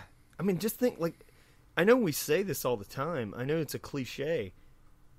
But just compare this to, like, the progress that happens in other books. Right. Like, if this shit happened to, like, Spider-Man or something, it'd be, like, headlines all over the world. Yep. Spider-Man died and his son took over the book, and then he moved to Canada and started fucking his girlfriend. All that spider webbing everywhere. Webbing everywhere. Aunt May actually dies. Yeah, Aunt May's gone. Gone again. Flash Thompson comes in and screws Aunt May. It's dead body. Oh, and then the Glum. Even Glum's like just super, like even Glum's like new heights of evil. Like by far, what's funny, and that's a status quo I wasn't expecting, is that like Glum's definitely the most evil fucker in the book right now. Yeah. Like without a shadow of a doubt. Like besides all the like destroying all the reality stuff. Right. Like that stuff with cutting the belly open and raising the baby to be his lover. Yeah, that was pretty. I don't know. It seemed pretty on par for Glum to me. It's just crazy. He was always kind of like that. I don't know. I just always seen him as that sort of thing. It just seemed like a level up. Like he definitely got more evil, it seems. So yeah, if you guys have opinions on the last year, listeners out there have any opinions about 2017 and Savage Dragon, feel free to write us in to SavageFINcast@gmail.com. We would love to hear from you, and we'll read them out in the show. Yeah, and it doesn't even have to be all positive. If you thought, go negative, go real negative. Yeah, if you thought like something, the ball was dropped, or you didn't like this, monster cocks aren't your thing. Yeah, well, I was gonna say like the sex, some of the sex is rubbing people the wrong way. We want to hear it. You said rubbing. That's it. There was no slip of the tongue. So, should we get into the meat and potatoes? Savage Dragon 228. All Seeker secrets were not revealed. And I'm pissed. Jim, can I just say, I felt like that letters column intro was written just for you. What letters column? Oh, the Eric's intro in the beginning of the letters column of this issue? Yes. I'm with Jim, honestly. I'm with Jim. I'm upset. I didn't read it. Read it to me. Here's what it says. And I just feel like if he'd said, "So, Jim," it says, "For those of you who built up some huge involved backstory for the Seeker in your head and were massively disappointed by the tepid reveal, well, sorry. I never said he was anything more than just another guy. That's on you." So he's dead, and he's never coming back. Yeah. Fuck everything. If this is your first exposure to the Seeker, ignore this paragraph entirely. Nothing to see here. I just think it was like, I don't know. Even if he wasn't... I hate wastes of good designs. Even if he wasn't any, like, reoccurring character or anything like that, he could have at least kind of said a few words or said something to imply that he was... confirm something about like his motivations. We kind of find out on Russ Burlingame's comicbook.com interview what he is, because doesn't Eric say he's just Cyberface's goon? Yeah, it's funny because I'm glad you mentioned that. If you didn't read that interview, you would know anything. Are you walking across the room when you're talking? I'm so sorry, dude. Okay. Yes, I was. I thought I could sneak and do that. I'm sorry. I'm so sorry. I thought I could pull that off. Hold on. Let's give Jim a little editing silence to like mark this. Yeah, right. I'm so sorry. That's going in. Oh, is it? Okay. Well, no, my bad. I thought I could pull that off. No, basically, yeah, if you didn't read that comicbook.com interview, you wouldn't know anything about the fucking Seeker. Like, it's not in the issue. I didn't read it. I know, dude. It's just, it is what it is. I just, the guy, he bothers to bring back a character from that last appeared 15 years ago, just to kill him with no explanation. Like, you could have made any character that. You could have done anything with this guy. Anything. Yep. It would have been just even more satisfying if it kind of just was revealed that it was just a robot or something, a programmed robot or something. And it looks like he's full of blood. Yeah. It was a guy. So what is that about? He left more mysteries. He created more questions than he answered. Yeah. I guess that's how it has to be. No, dude, I'm with you. Well, and on top of it, the solicitation said all of his secrets will be apparently revealed. there are no secrets. 0 secrets. So I guess, to be fair, all the secrets were revealed. There just weren't any. There were no secrets. Not one single secret. And he knew that people would be severely disappointed because he wrote that box in the letters column. It's just, I don't know. It's just, yeah. It could have been anything. He's a cover. He got the cover marquee like 3 times. It's a drop ball. I hate to say it, but it's a drop ball. It's. I'm not gonna lie. It's all God getting shoot by planes again. I'm gonna be honest. I mean, the whole issue isn't as weak as that one, but I'm putting it in the same box. Yeah, I gotta say, I was really excited to learn his secrets, and yeah, there were. I feel to me it was like Eric's like, fuck this. I don't feel like I'm running out of pages here. I don't know. He doesn't need to be anybody. Well, we're getting a little ahead of ourselves. Let's take a closer look at what goes on in this book. It's fine. You know what? That was and here's the thing. Don't apologize for Eric. No, Raven. No. You're not going to sit here and make no. No, I'm actually not. I'm actually not apologizing at all. I'm actually with you, bros. That's a huge miss. I called it the. You know how Malcolm being in the astronaut suit was the long bomb? Yes. Well, I've named the seeker the non-bomb. The nega bomb. Dud. He's a dud. He built up all that anticipation only to fizzle out. It does stink because I love, those kind of long. It's such a good payoff for longtime readers. Yeah. Yeah, I'm not making apologies. Like, it's just like, well, then have him shoot Malcolm's head off or whatever, but have him escape or something if you don't feel like fitting in a origin this book, Yeah, it's his character. I mean, he can do what he wants, but yeah. I could be disappointed. You're just talking as a reader. I mean, that's the thing is, as a reader, almost anything would have been more exciting than this. That's all. Yeah. And so that's would have preferred nothing. Yeah, and it's fine. That's all I was saying. I wasn't actually jerking it back for some kind of, like, damage control. I was just saying that, like, it's... Like Jim was like, we're getting ahead of ourselves. I'm just saying, no, it's okay to talk about it because he's on the cover. So that's the elephant in the room to discuss. Like, we got it out of the way. Yeah. But yeah, Malcolm, I gotta say, looks badass with the goatee. Agreed. Yes, it's actually. I think it's a grand improvement, which is why I'm so disappointed he might be shaving it off very soon. I think it makes him look more mature. Yeah, I think he looks like fucking cool. Cooler than his dad, almost. Yeah, I never liked Dragon with the handlebar. Yeah, not so good. Where's it better? Did he have a mustache? He had a mustache at one point, and a goatee at the end of the miniseries. That was a long time ago. And then I think he grew it back during Gang War, but it's been a while. When he definitely grew one when Harris died. Mm-hmm. I think he grew another one when. I can't remember the circumstances. It was when he was getting his a massage with that foot massage. It's a long time ago. I know what you're talking about. I'm pretty sure that was a different period of the book. But I have to check my faxes.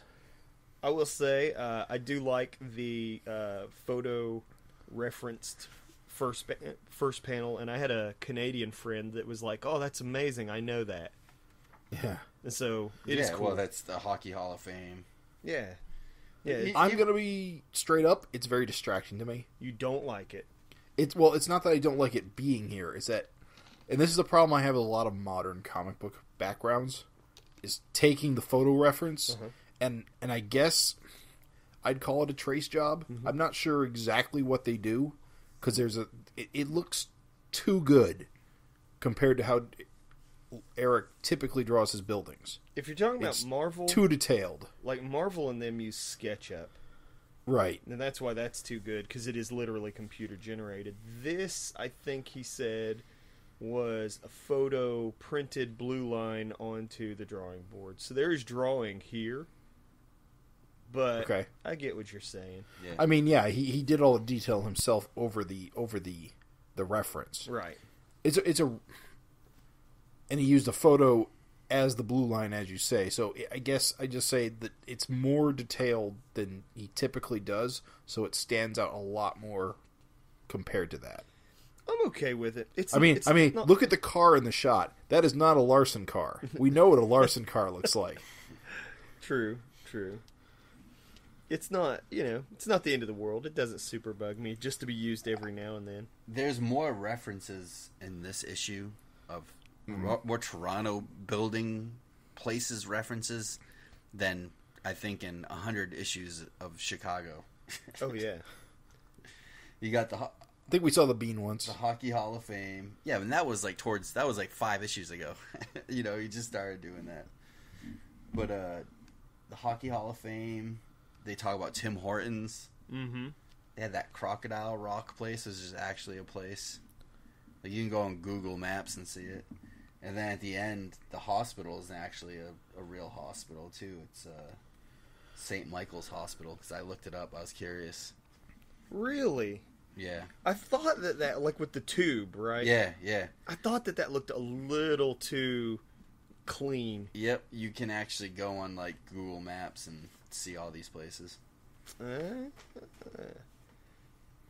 I don't know. I'm okay with it. It's not overused, in my opinion. There's 3 reference shots in this whole book. So I'm okay with it. I mean, it's not the end of the world. I get you, Jim. I can see where if it takes you out, it just does. But I'm kind of okay with it, where he's trying to hit landmark. Sure. Like, it's a new I'm place. not saying it's bad or that it's... I'm just saying it's it's noticeable. Has anyone noticed that the kids now are starting to resemble, like, Malcolm when he was, like, probably around Jack definitely does. Issue 100-ish, kind of. Like, I know he was a little older in issue 100, but it definitely, like, is starting to resemble, like, the young Malcolm we saw in the comics back in the day. Oh, yeah. Sure. It's just funny. They're also talking a lot more. Funny what little hellions they are. It's really interesting to me that all 3 of them seem to be at different levels of speech. Mm-hmm. Like, Amy doesn't seem to be super great at it, but Jack seems to be like doing complete sentences. Actually, I guess Tyrone does too. Yeah, no, Jack's definitely more articulate. Amy is like oddly not. Yeah, she's all ba ba ba ba. Yeah. I like the panel of them in the ball pit. That's fun. Look at all that super aim going on. Yeah. No, it's just fun. It's a fun panel. It's Tyrone getting thrown out. Yeah, and I guess Maxine's got either a new friend or relative, or... That's a friend. She's from the party, which we saw her last time. Right. Yeah, she's a recurring character. She'll be named soon. She'll get a fist through her chest at some point. Yeah, she'll get killed. It's fine. She'll get something in her. Ba-dum-boom. Give it time. Talking about bagged milk. You know what's funny? Fucking love bagged milk. I'm glad you brought that up. Did you guys get bagged milk? Because I did. No. You did? Yeah. At school or at supermarket? School. Yeah, we didn't have bagged milk at schools, but I did hear that bagged milk at school is more common in the States. But it's definitely a thing in Canada in stores. In Ridiculous. stores. Yeah, you buy gallon. You buy it in liters, but you buy it in bags. Oh, that's weird. Yep. Oh yeah, that's weird. Let's get a sack of milk. Yeah, just Have get a satchel of milk, please. Okay. Let's take this back real quick. Have you guys ever got milk at a restaurant. No. That really? I Oh, only they get put the soda. bags in the machine. Yes, those machines. Oh. It's the exact same principle. Yeah, Weird. that seems real easy to carry around. Don't Thing for puncture my bag of convenience? milk, please. Yeah, for convenience, like the jug has a handle, Let me carry this jellyfish full of milk. a water balloon I think you guys might be overstating the difficulty of pouring milk from a bag. for a gallon. Yeah. Again, I mean, it's not sold in gallons. It's probably like 2-liter Why not- bags. why stop which are at smaller milk? than a gallon. Go to a bar and they just throw a bag of beer at me. Haven't you ever got cereal in a bag?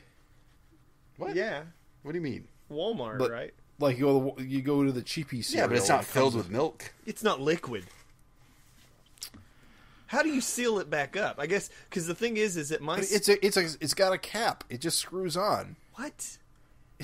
That is bizarre. How do you stack it at the store? Yeah, how do you? I actually don't know the answer to that Just in mystery. heaps. I think they're in crates. They're in plastic crates. Why waste the the crate? Because they're reusable. So you don't have to keep making all these plastic jugs. Oh, Yeah, that's but you're making bizarre. plastic bags. Yeah, it's still plastic. I guess. I think takes less materials because it's soft plastic, not hard plastic. I gotta say, I don't know what the history is. All I know is I fucking love poutine.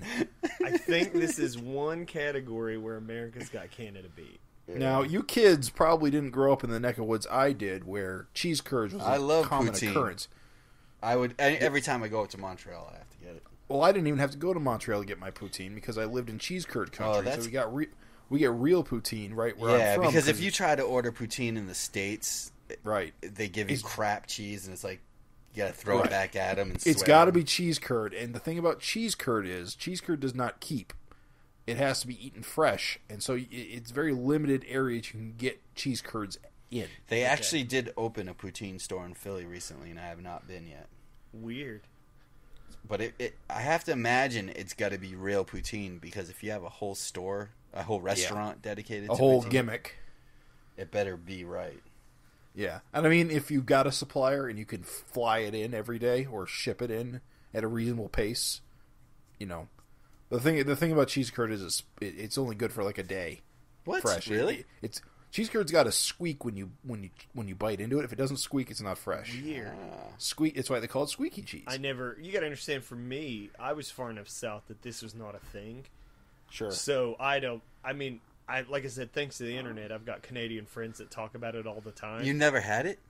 Cheese I've curds literally never had it. cheese curds is waste cheese. Well, it's waste from cheese manufacturing. Mm-hmm. I think it's mostly congealed fat. It's not really a cheese at all. It's strange. Even the To say McDonald's up there sells poutine. squeaky Sure. cheese. It's like, ugh, I've never heard of it. It does No. squeak when you chew it. It's like... Local, Oh, that's Pittsburgh must have some local delicacy that no one ever eats anywhere I'm else. surprised Pittsburgh doesn't have like a poutine outlet. Their thing are pierogies and I hate pierogies. Jeez. they're not great. I'm not in love with them. There's pierogies is their main thing, and then they like gravy and French fries. And they like sandwiches with a bunch of garbage all over it. Yeah, I'm not a fan of that sandwich either. Fuck Permanente that Brothers. sandwich. Yeah, oh, it's garbage. Oh, we're just gonna shit on your sandwich. It's and give trash it food. It's not good. It's like a trap. Like you go in there and the menu says our famous sandwich. So of course, what are you going to eat the first time you go to a restaurant? It's just a sandwich and you just lob fries on it. Yeah, and it doesn't. And they're not even good. They're not like seasoned fries. or Oh, anything. so it's one of those things where they just dump tons of fries between the buns. Yeah, dude, it's like a Bunch of fucking garbage. shitty Reuben sandwich. We just lost all Okay. of our Pittsburgh listeners. Fuck them. Fuck. There aren't any. Who are we kidding? No, I'm kidding. You're our Pittsburgh listener. Yeah, just me. No, I'm sorry. They really do love that sandwich, and I've tried. Like, Permanente lovers, I tried to eat that damn thing like 3 times. Any sandwich that falls apart when I try to bite into it is not a sandwich. No, I've had French fries and gravy, Yep. but Not the I've same. never had cheese curds with it. Strictly speaking, not poutine. Nope, I've never had it. Although is good and a decent alternative. I didn't expect you two to have eaten it. Really? Well, I live 20 minutes away from the Canadian border, and I'm from cheese country, so Okay. it's associated with Canada, but it's poutine's and it's associated with Quebec because poutine's a French word. Okay. But anywhere in the Northeast, I mean the near border, poutine is, I won't say common, but it's known. Yeah. Well, when we were 18, we used to drive up to Montreal all the time to drink and go to the nudie bars. I bet there's plenty of poutine in Wisconsin. Plenty of poontang. There's plenty of poontang in Montreal. I could never say poutine. I always said poontang. And they're like, that's not what it's called. And I was like, I know, dude. I just can't get it right. Can I get some poontang with gravy on it? Just get slapped. That's pretty It's rude, got a squeak. Oh, Lord. Yeah, I like when Jim gets uncomfortably quiet when we get real... No, I'm reading the comic. He's just ignoring us. What's Malcolm drinking, anyway, that he's like, oh, this is gross? Probably some Molson. Well, there's a big Coors Light can on the building. Yeah, but so it's not Canadian, right? Is it? Coors is, right? Canadian Coors Rockies, is American, no? right? Coors... The Rockies, Coors, right? Guys, I think Coors and Molson merged at some point. But yeah, Coors I think is from Colorado originally, which is why it's from the Rockies. Silver Bullet. Yeah, exactly. I don't know what that means. Coors is really more of a southern Yeah, I was going to say beverage. Coors, they Garbage had it beer. Yeah. Yeah, it's pretty bad. I like... Well, they should. What they should be drinking is some good old Genesee, which is my local beverage of choice. Horse piss in a can. Oh, I have no... I'm not a drinker. I don't know. Yeah, It's all I remember piss to you're me. not a drinker. It's all piss to me. I hate beer. So what do you guys think of that scene with the women trapped in Dimension X? I'm glad that we got back to them. Yeah, I like Alex's hair. I don't quite understand why she's such a bitch. Oh, she's just... Because you she's know. walking She's around throwing- Dimension throw- X. She hasn't had a hot meal and Yeah, and so this is a good time to throw millennials under the bus. maybe. It's so weird. Just I never in a million years thought Erik would like take her in that direction where she's really condescending to quote unquote youth of today. I think it kind of makes sense. I mean, you know, given the age difference, and she is kind of just trying to like. You see here, she's bringing like imagine Jennifer missed everything. Right. So Jennifer doesn't know shit about like Culture. Millennials or like, you know, chat rooms or porn or any of the stuff she's mentioning. Yeah, think how jarring like a reality TV show's host. Like that's fucking insanity. I just wouldn't have expected Alex to be out of touch like that. You know, it's funny. It's like Alex almost like she's like the mom. she says no. It's like Earth was no prize. Like she's almost just content staying in Dimension X, and as well as if you remember the backup story with Jennifer when she was like surviving in Dimension X, it was almost like she was kind of thriving in Dimension X as kind of like a warrior. So it's almost like they kind of prefer being there. Maybe. It's kind of funny just to think like they're doing so good. Like they're okay. I mean, it's been like they kind of indicate it's been a while now. So Well, it's probably been a month. yeah, so we've been abandoned here. Well, Alex has got her power glove, so she can just punch through anything, and the other two are pretty damn strong. Like, bit of a jarring thing. They just come across like Her dead. corpse. Yeah, it's you and you're dead. Like, I don't know. It's just good. It's like sort of a good transition. I'm really curious. to see. It's actually kind of cool that they, are dealing with the Glum situation, or at least referencing it. It isn't like his presence hasn't been completely eliminated yet. Right. I think it's interesting that, like, really when you look at it, like, Malcolm and Maxine, like, they're the main arc, but, like, the way more action-y arc is definitely, like, these guys. Yeah. Gotta wonder how intentional that is. Yeah. Like, just, day in the life, slice of life. And hasn't he been, like, with this whole Dimension X, like, scenes, hasn't he been doing these, like, long... Is it me, or hasn't he been doing these long, narrow panels every time he shows them? It has been a pattern, yes. Pretty consistently, yeah. Such a crazy panel pattern to, like, try to work in. It's so each panel is so narrow. A lot of room for dialogue, though. Yeah. And yet, it works. It's a good page. Anyone notice that patch that Maxine's wearing? What is that? Yep. I'm sure it's something. I looked it up. And I have an answer for you guys. Enlighten us. Apparently there's a podcast, and it's called the Hello Internet Podcast. And they have a flag. So if you look up Nail, Nail, and Gear, Gear, flag, it's like their official flag of their podcast or something. So I'm wondering if Eric's like a fan. I'm more interested in what's going on with their boots. Yeah, there's some good-looking boots. Those are some boots. There's a lot of boots there. A lot of straps. Yeah. It's good. It's a nice departure from the Sailor Moon look. From the Image 90s collection. That's another thing, guys. I think it's time to drop the Sailor Moon outfit. I disagree. I think it's timeless. I think it's kind of a thing. One thing, though, that is kind of... I think it's kind of a good point where some of these like people that have been whining about all the sex, I've noticed the comments that like people that might not know the book or are just casual readers think that Maxine's like a young schoolgirl. Oh. And it's... Well, to be fair, I don't think she actually has worn it very much lately. I'd have to go back and check every panel. She's got the socks on in the beginning of this issue, doesn't she? No. Like when they're going to the hockey fight. Mm-hmm. I mean, she's got the blue skirt on, but she's wearing like a sweatshirt. Oh, yeah. She's got... Yeah, that's right. Yeah. And the jacket. She's got like she's wearing it underneath. She's got like the loose socks and stuff. I mean, it's still kind of like what a high school kind of girl or would wear. Well, she's obsessed with getting old. That comes up. Yeah. I'm just saying, with all the sex and everything, it's almost like... I'm not saying Erik needs to like... It's fetishizing her? I don't know.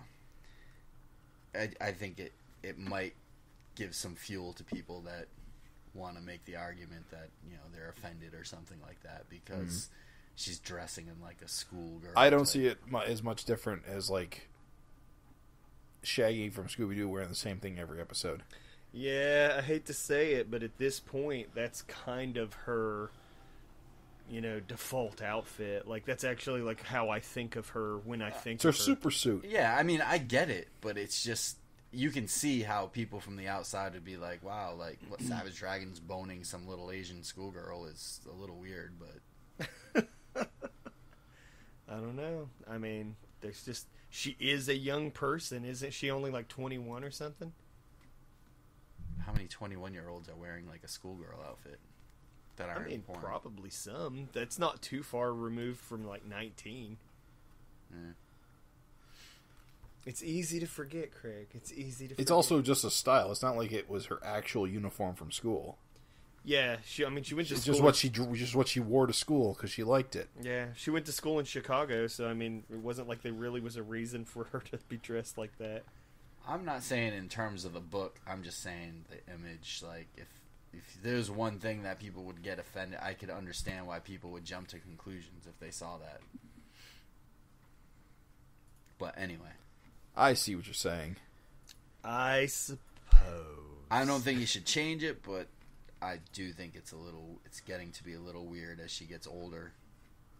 Are you telling her to dress her age? Yes, she should wear a muumuu. Just like a cardigan. They got married. She just gains like 200 pounds. Just quits trying. Just have curlers in her hair all the time. Mm-hmm. It's perfect. Crow's feet. Time to start drawing those crow's feet in there. And so finally, we get to the man of the hour. Cover boy. The Seeker. The anticipation builds.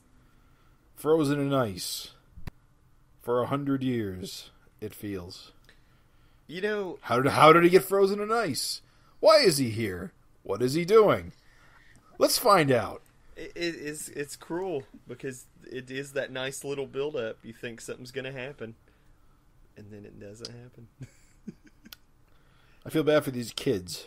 Yeah, you gotta assume they got killed too. I love how in comics, whenever someone's frozen in ice, they're in like suspended animation. That's how it works, isn't it? Or that this guy's blowtorching him out. This doesn't seem safe. They even have a conversation about being careful, and I'm just thinking that when I was reading it, I was like, how careful really can you be? blowtorching a dude out of ice. Paw snap. He's fucked. Paw's fucked. Dude, when you guys like saw this opened up this like 2-page spread and you saw 2-page. Well, it's not There's 2-page, here. but I mean, you opened up these 2 pages. Obviously, you saw the Maxine Malcolm scene. What was your reaction? Were you just like, "What the fuck"? I just laughed. I did too. I mean, to be honest, I was expecting it to start going this way. I was surprised to see how much time was spent on it. I was thoroughly shocked by that last panel. Of the first page. Oh, the last panel? Of the first page, yeah. The first page of the scene. Where she's just basically Yeah. Yeah. The snowball. I guess. It's not quite not a snowball. It's a snowball on the next page. It's like the cream pie. Cream pie is what it's called, Yeah, yes. it's a cream That pie. is the technical term. The cream pie, that's right. To herself, though. The self-cream pie. I mean, you know. Ugh. Also a classic maneuver. I mean, I was, the first panel, okay. That last panel, though, I was like, holy shit, we're going there. That is hilarious. I'm sorry, my reaction was just amusement. Because it's ridiculous. Blap a lorch. Sure. I mean, clearly. So, every time they have sex, it's like this it's every like time. gallons all over the place. Holy shit. That's hilarious. Like, that's just funny as shit. It's disgusting. Well, I mean, if that's the way... the human body is If gross. that's what happens every time, I'm like disgusted with myself. Not I mean- when after the deed, but if I was Savage, if I was Malcolm, I'd have to clean that up. I would rather just not have sex. If I had to Get clean the wet that up. vac. Yeah. You know, then what's funny is they foreshadowed with the, we'll cover, and it seemed like exaggeration until you got to the scene. And then you're like, okay, this is the fucking real Man, deal. That's stuck between the floorboards, dude. Yeah. We actually forgot to mention something that why this is happening. It's a celebration of the vasectomy. Right. Yeah, the vasectomy. We never really talked about that, but Malcolm's gotten himself snipped. Which, Or maybe just, I don't know. I mean, doesn't that heal? Well, that's the thing. We know it's possible Could he to just get it tied or something? Yeah, I Yeah, think get his Erik, tubes tied is all. Erik explained that you knot it off and you clip it off, and it doesn't heal because it's not actually damaged. It's the same thing that happened with Kerr. Right.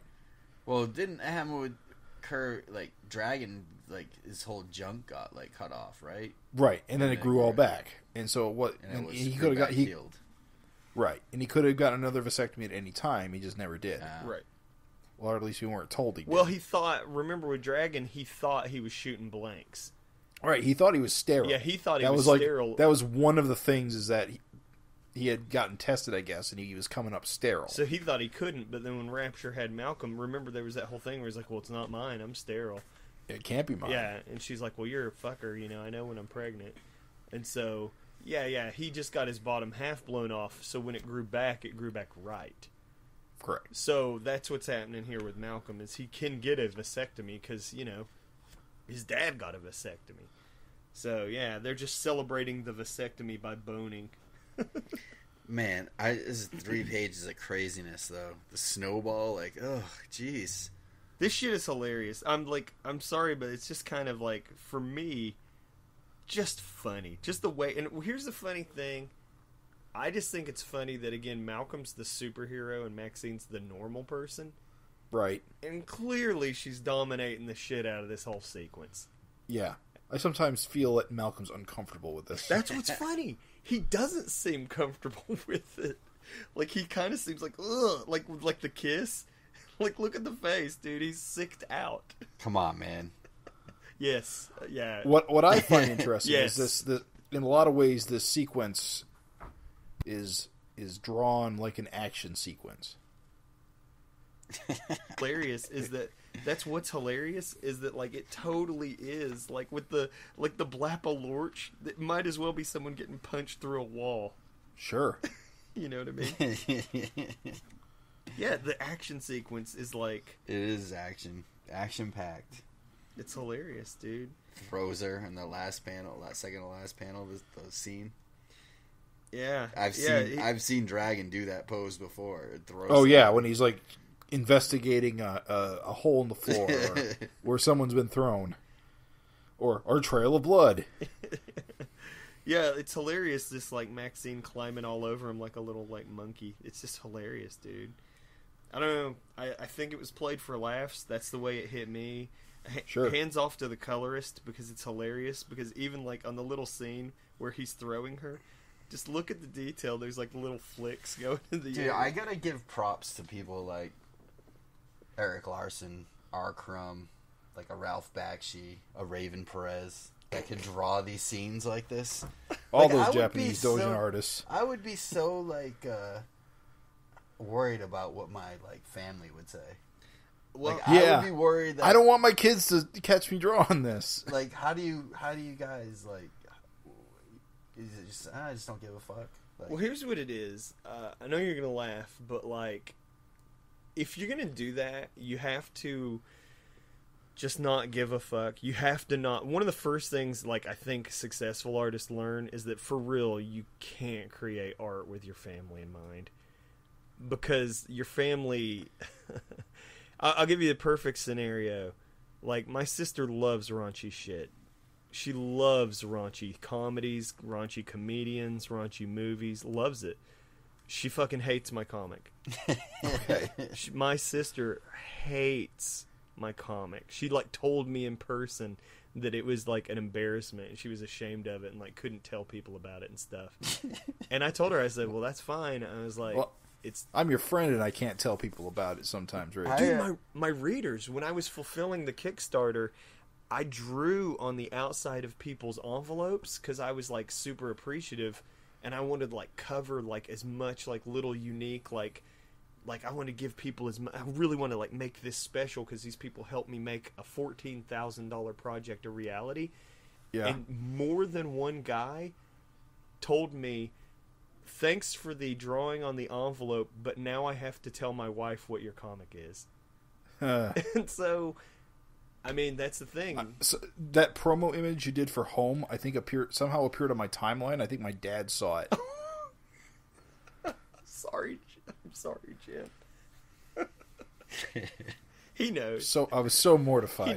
He knows. He's seen worse. It's just funny. Like, I imagine, like, I picture, like, Erik Larsen at, like, Thanksgiving and, like, people just know him as, like, the superhero comic guy and they're like, oh, you know, drawing Batman's belt buckle. They're like, oh, let me see what the new issue looks like, Erik. You got a new issue I can flip through? And it's like, you know, the trick is that, honestly... Like, do you ever have, like, Uncle Joe be like, let me take a look at that. Let me see tell me the website so I can look at it. And you're like, I don't have, like, Uncle Joe, but all the time, like, when I meet new people, they're like, let me see your comic. And I'm always like, okay, it's cool, but you just got to understand it's not safe for work. And we're very lucky we live in the internet time. Right. Because, like, pre-internet, it was really hard to explain. Because, like, you know, there wasn't, like, just a go-to phrase that you could just say and people sort of understood. Right. But, like seriously, you can say not safe for work. And there's a lot tons of boners in it. Yeah, you're going to see some big boobs, some cartoon boobs. And, like, people are like, okay. And it's funny because, like, I just want to say, like, you just have to, as an artist, it becomes more important. He actually said that it is just important to him just to be able to do this if he wanted to. Mm-hmm. He said like, what was it? It's even it's in the letters column. I think I'm referring to it, aren't I? He says, yeah. He goes, don't get your knickers in a twist. It's not a bold new direction or anything. It's just a place the book can go if I feel like it. And really, here's the thing. Like, even with my own comic, like, I've held back for years for different reasons. Like, a lot of it was, like, ad revenue. Like, I didn't want, like, you know, to lose my ad revenue because I was getting paid, like, you know, $300 or $250 a month. And, like, ad revenue is, like, super, like, people get scared if they see sex and stuff. But, like, I never personally had a problem with that at all. And so, like, as the ad revenue started to die, the comics started to get, like, more raunchy. And people were like, whoa, you know, this is getting really raunchy these days. And I'm like, I never had a problem with it. Like, it was just for money. Like, like... Reverse prostitution. Yeah, like, the less the money is there, the more I can just be myself. So, I don't know, like, you don't worry about family. You really don't worry about, like, Uncle Joe. And really, you don't worry too much about judgy-wudgy types. I mean, the thing is, most people have sex and actually do, like, look at dirty stuff on their own. Here, I'll tell you, this is what's interesting. You want to talk about being an R. Crumb or a Raven Perez?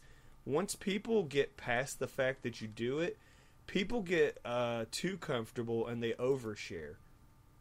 Oh, yeah. And I've had people tell me, I'm not even joking, I've had people tell me crazy shit about their own actual sex life. And it fucking blows my mind because I'm like, I can't believe you feel comfortable just telling me that. But I don't know, like, it's kind of, I don't know. The truth is that a lot of people are buttoned down, but in reality, like, if you get them talking, most people are actually pretty chill with most things. And so, yeah, that's it. And so I get cool. that. I think the biggest, if I was to do something like that, like, the biggest hurdle would be, like, you know, like, either your wife or your parents or your sister, like, close, like, friends. Mm-hmm. I feel like it's easier to deal with, or people that, you know, might be acquaintances with. Mm-hmm. But it would be real awkward to be at, like I said, like, a Thanksgiving dinner, and Uncle Joe would be like, "Oh, let me see the new issue." And it's like, So, like I said, I give props to you guys. It's something you have to deal with, you know. Family just has a weird relationship with people anyway. So you really, that's why you just gotta.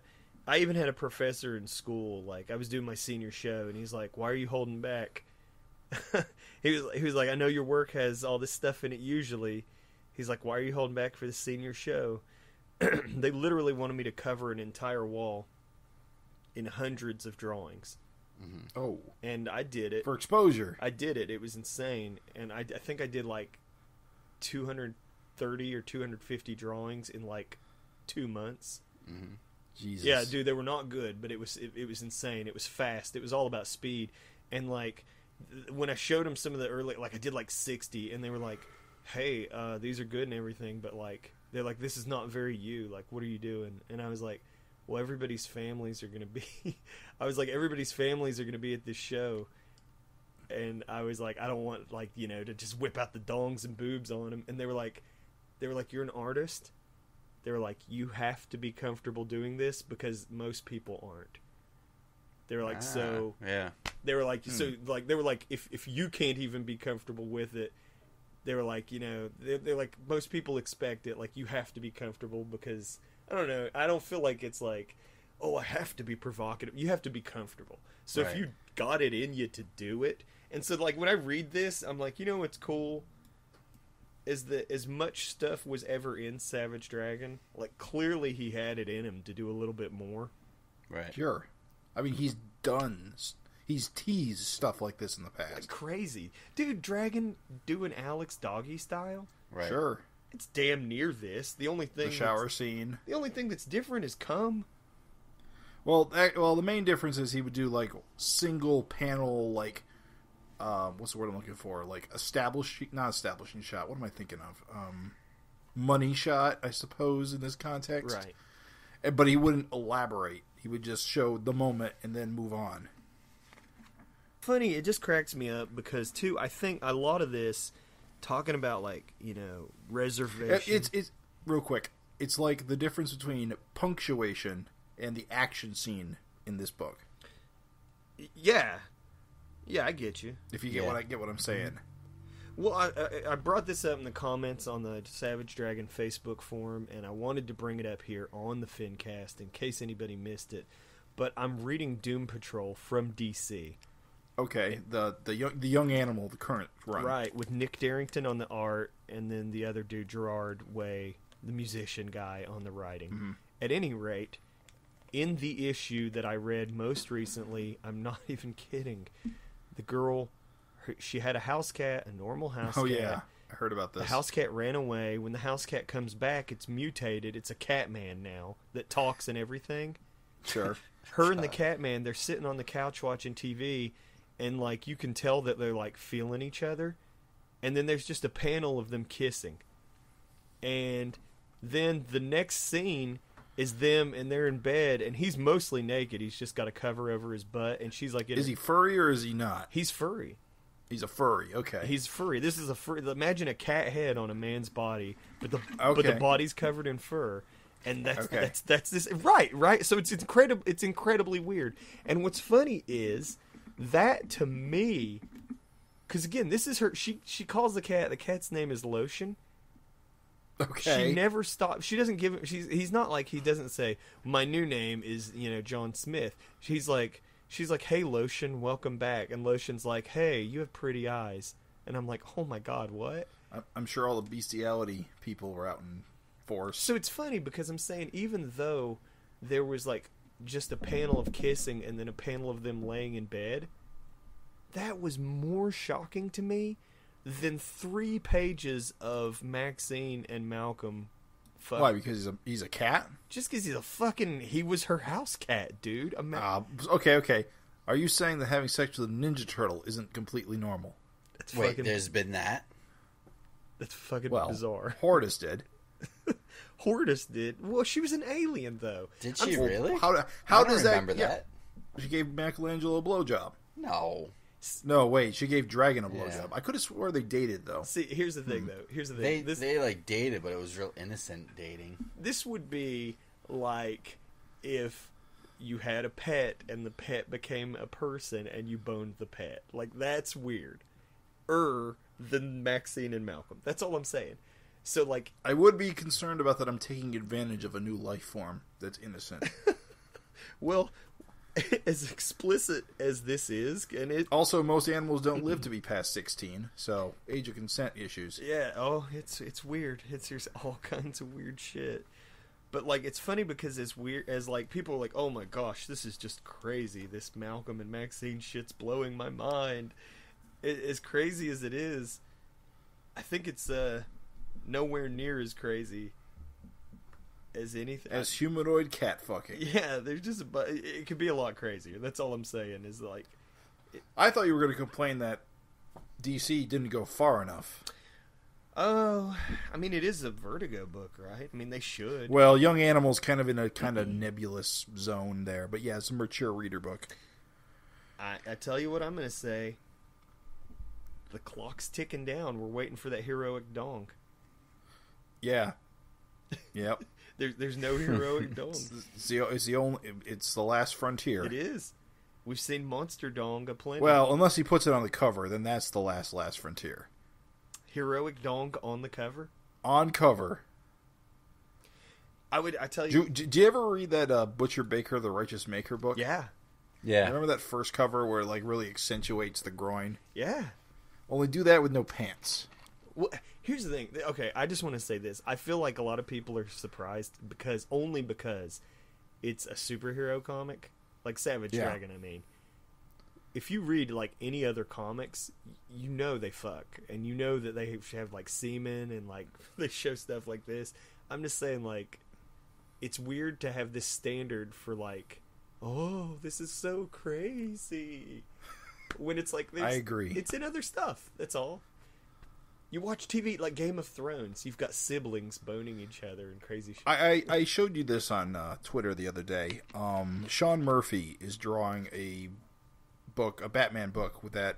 It's an alternate universe where the Joker is the good guy and Batman's the bad guy, but there is a sex scene with Harley Quinn in it. And he showed the page he drew, which isn't super explicit, but it does show Harley topless. Yeah, that's all you see. With exposed nipples. And he basically was posting this saying, yeah, this is the original page I drew. I'm going to have to edit it for publication. I assume with strategic shadows and whatnot. And see, even DC, but that's exactly what, corporate comics do, is that they won't cross that line. They won't even show nipple or areola in their comics. Which is weird. which is weird when we're getting to a point in our culture that it's almost completely innocent and normal and beautiful and wonderful. Well, plus too, I mean, there's the age-old, like, you can murder someone and nobody has a problem, but Sure. you just show two people having normal, well, not normal, but you just show two people having sex, and it's like, oh, this is fucking. Yeah, I'm not sure what Maxine and Malcolm. I'm not sure what Maxine and Malcolm do is normal. I just think that it's funny because clearly they've just flirted, and like we've played just the tip with all this talk long enough. Yeah, This seeing it shouldn't really surprise anyone. sure. I know, and I think it's played for laughs. I think it really fits the characters, and it fits it'd be different. I'll tell you what. Here's where it wouldn't work for me. If all of a sudden these like 3 pages were like meant to really like sell it, like make it a sexy thing. Right, it's not. It wouldn't work. It's kind of gross, actually. Yeah, that's a funny thing is their sex is gross and hilarious. Like, I wouldn't say that. I doubt anybody's getting a boner from this. Probably. Got real quiet. No, it's fine. I mean, of course I think that. Like, I feel like I've talked too much. How do you dudes feel? Craig? What, in the pants? About what in particular? I'm just saying, do you feel like it was... I saw some of the criticisms. Do you feel like 3 pages was too much? Like, I'll say this with Savage. It's not my favorite aspect of the comic. It's I like that Erik's not afraid to do this, but I feel like, if He had to? no, I mean, all right, so it's done. Like if this continues to keep going, I might start to lose interest with it. It's I don't know. It doesn't bother me, but I could do without it. I don't really need it. I don't know. I'll say I think 3 pages is too much for a 20-page comic book. It's not to me. To me, it's not the best page economy. I see. To me, it's funny to do it. This, have 3 pages showing like how Savage Dragon and Maxine have sex. You get an idea of what it's like. I don't need to continuously see it. I feel like more and more with these issues, Erik is kind of doing a lot with the sex stuff, and it's not my favorite aspect of the book. I liked Savage Dragon for other reasons. I like the fact that he's experimenting and trying it, but I hope he kind of backs down a little bit. It's becoming like distracting. It's like the raunch is like a big part of it. Like, I mean, we see, and I'm going to skip ahead, but we see it at the end of the book too with Maxine's mom, and it's kind of funny, but it's like almost like sex crazed, and it's like, I know, Ray, you love this stuff too, and yeah, and I've said too much. I'm not gonna say. I'm just letting you say your piece. It's good for an issue or two, but if it gets to the point where every single issue is just kind of focused on the sex part of it, I don't know. It loses a little bit for me because while I think it's funny and cool, that's not my favorite aspect of Dragon, and I feel like this period is really like seems like it's all since the sex cover, or even maybe going back to the threesome, it seems like a big part of this book is about like Maxine and Malcolm having sex, and it's like, It also seems to be mostly centered around Maxine. Yeah. And I don't think that's... I mean, it's clear that sex is a big part of her character, but I don't want it to be the only part of her character. Right. Yeah. And I just feel like a lot of these issues lately are centered around sex and stuff, and I don't know. It's cool for a part of it. Like, so, like, you watch a typical R-rated movie, and there's a sex scene here and there, but 22 pages of comics and a third of it is about sex. It's a little much. I can deal with it every 4 or 5 issues, a scene here and there, or something like that. And I think it will get back to that at some point. I think Erik, I feel personally, Erik's just kind of getting this out of his system. He's gone 200 and something issues without really showing any graphic sex in Dragon, and it's kind of a new territory for him to jump into. Yeah. And he's having fun with it. But I don't see it kind of being the status quo. I hope not, at least. It's funny that you should put it that way, because what I was actually going to say is it's a bummer kind of for me, because I do like it. I think it's awesome. And I know still yet, though, that like he gets bored and moves on so quick. Right. Like he changes like what he's doing pretty fast. And what's funny is he'll get tired of this too. And when he gets tired of this, it's going to go away. And so all the people who are like super upset, it's like, I mean, Savage Dragon's just constantly in flux. Right. And I'm not upset about the sex at all, and I think it's a great part of the whole dragon experience that Erik, he wants it to be an all ages book for 3 years, and then he wants it to be a raunchy sex romp book for 3 years, and then he wants it to be a commandy type book or a sci-fi or a cop book, and I think that's what makes Savage Dragon great, and I think that's what this is kind of like the sex romp phase that Erik's decided that he can make Savage Dragon a kind of a X-rated comic, and he's got the power to do that, and why not? And I not envy him, but I commend him for that, because it's a pretty awesome thing to be able to take your creation and do whatever you want with it. I'll definitely add, again, I'm trying not to, I feel like I've overtalked, but like, I feel like if I don't think so. I enjoy hearing what you have to say about it, because you have that take where you really enjoy this. Well, I think it's kind of like if there's going to be where the book moves in real time, like specifically tying this to Savage Dragon, where the book moves in real time, like there's going to be a time where they're not young and they're not into this hot and heavy stuff, and Maxine is a normal person. I hate to say it, but odds are she's gonna die. And odds are... Fucking bummer, dude. I know. Bummer, dude. I'm sorry. Everyone in this book is gonna die. I know, dude. I'm sorry, but the thing is I think of these things when I'm reading this book, and so it's like... And it's funny because it's only Savage Dragon that puts you in that mindset. Why don't you think of it this way? Since it's in real time and Maxine is younger than you, you're probably going to die, or Erik's probably going to die before she is.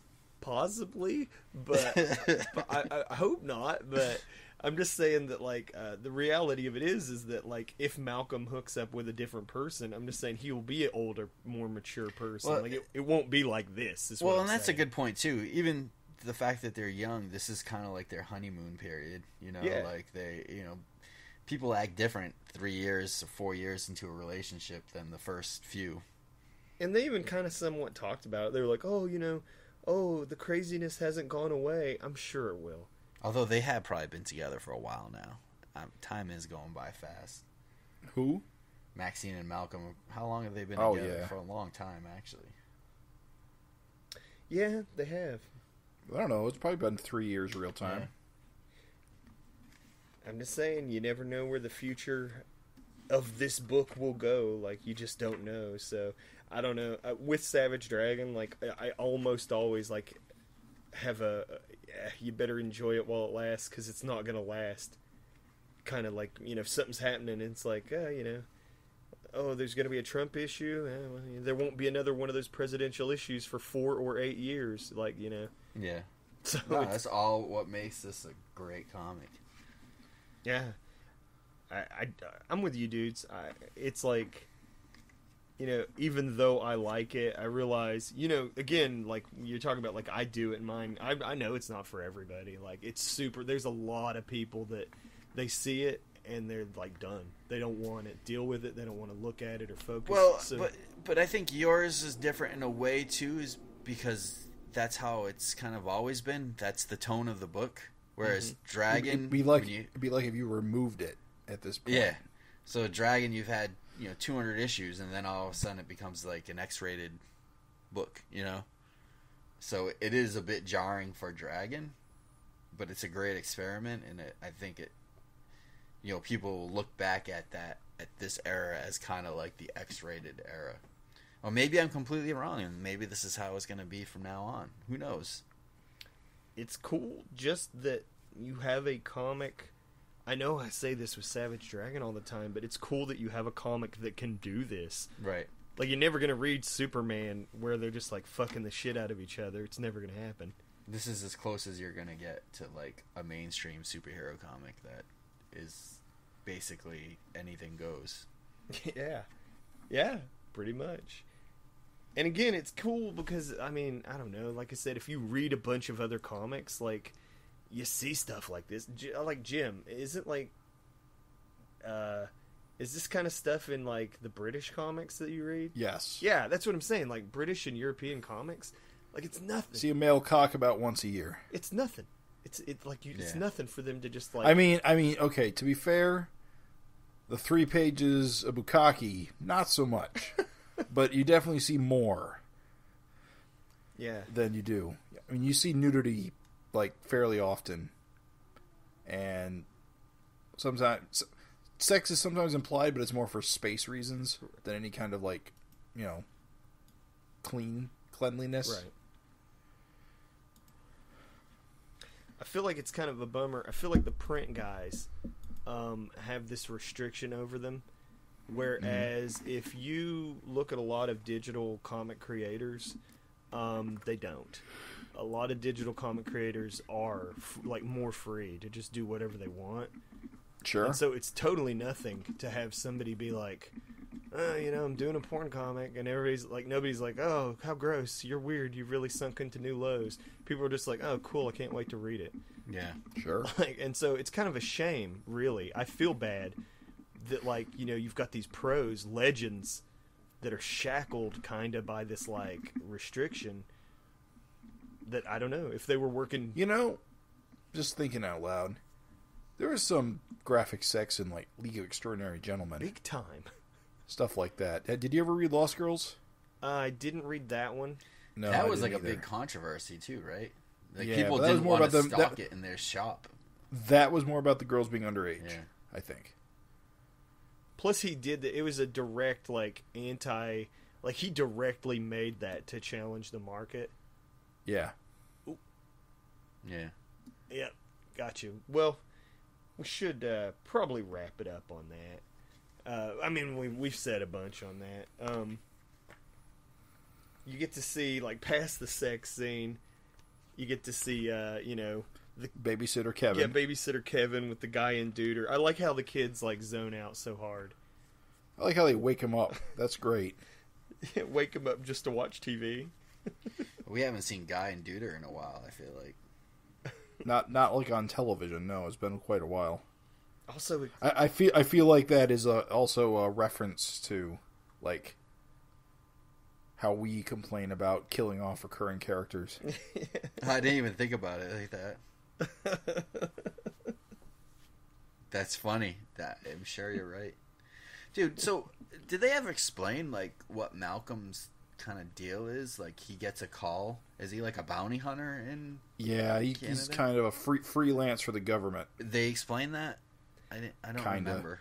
I don't remember them explaining that, but that is, I think, the deal. Like, that's what I gathered, is they're like, well, you're here. So, and, like, you know, he gets greeted by cops. So I'd imagine they just cut the same deal where he's like, we call you when we need you. So he meets up with Mr. Earl Fripp. Yeah. Earl put in the call. How does he know the Seeker was looking for him? What do you mean? Weird, too. He says he So was we get- looking for you. Yeah. Did he draw a picture of a fit Interesting. in the snow? I want this guy. Us? Yeah, I did find it weird that Earl knew that Seeker was looking for Malcolm. It does seem strange. It's a badass double-page spread, though. Gotta say that. Oh, yeah. Yes, You're right. It's pretty you good. mentioned Jim. Seeker's design is so cool. Such a He's got a lot going on. very Yeah. kind of Kirby-esque, but I love those little little flyers, the little sky sled things. Mm-hmm. Well, last remnant of the Savage world. Yeah. Yeah, he's just got a cool visual. Like, it's all this action shit with him and Malcolm is great. He is a pretty badass villain too. I mean, he's done a lot of damage to Dragon in the past. Yeah, he's dangerous. He's powerful. I mean, we see him really get a piece out of Malcolm in this fight. Oh, yeah. A couple of pieces. Didn't he like fry off Dragon's legs at one point? His feet. Yeah. He was doing a flip, got his feet burned Yeah. off. He says, "Shit." Mrs. Lai shows up. Nice to see her again. Yep. Comes to visit. She's gonna help take care of the kids. Dude, it's revealed that she's like 45 years old. That's pretty young. I'm 40. It's crazy. Yeah, I gotta say, my ex is 40, and when they're talking about it, they're like, "Oh, she's so old, so older than you." I was like, Huh. I'm like, Oh, that's just Maxine. Maxine is age obsessed. It's very strange. well, I will tell you, it's funny because like even my coworker is like in his late 20s, like we're talking like 27 or 28, and he makes old man jokes, and I'm like, dude, I'm like 7 years older than you. Get the fuck out of here with that. So, I want to say I found this. I just find this amusing because I'm easily amused. In the third panel with the side-on look of Kevin, mm-hmm. It kind of makes him look like he's got like a pupil. So he looks like he's grinning, like real happy. I like that expression overall. Like, just this whole sequence is great by like how shocked she is by Kevin and stuff. Yeah. All this action stuff, I gotta admit, I'm surprised. I thought it was funny that she forgot who he was because he stands out so much. Right. I wonder if she I wonder if she thought her daughter had shacked up with another giant superhuman, and she just missed it. You got to think like they had a negative opinion of Malcolm, and then they see like here's Skullface babysitting the kids, the grandkids. Right.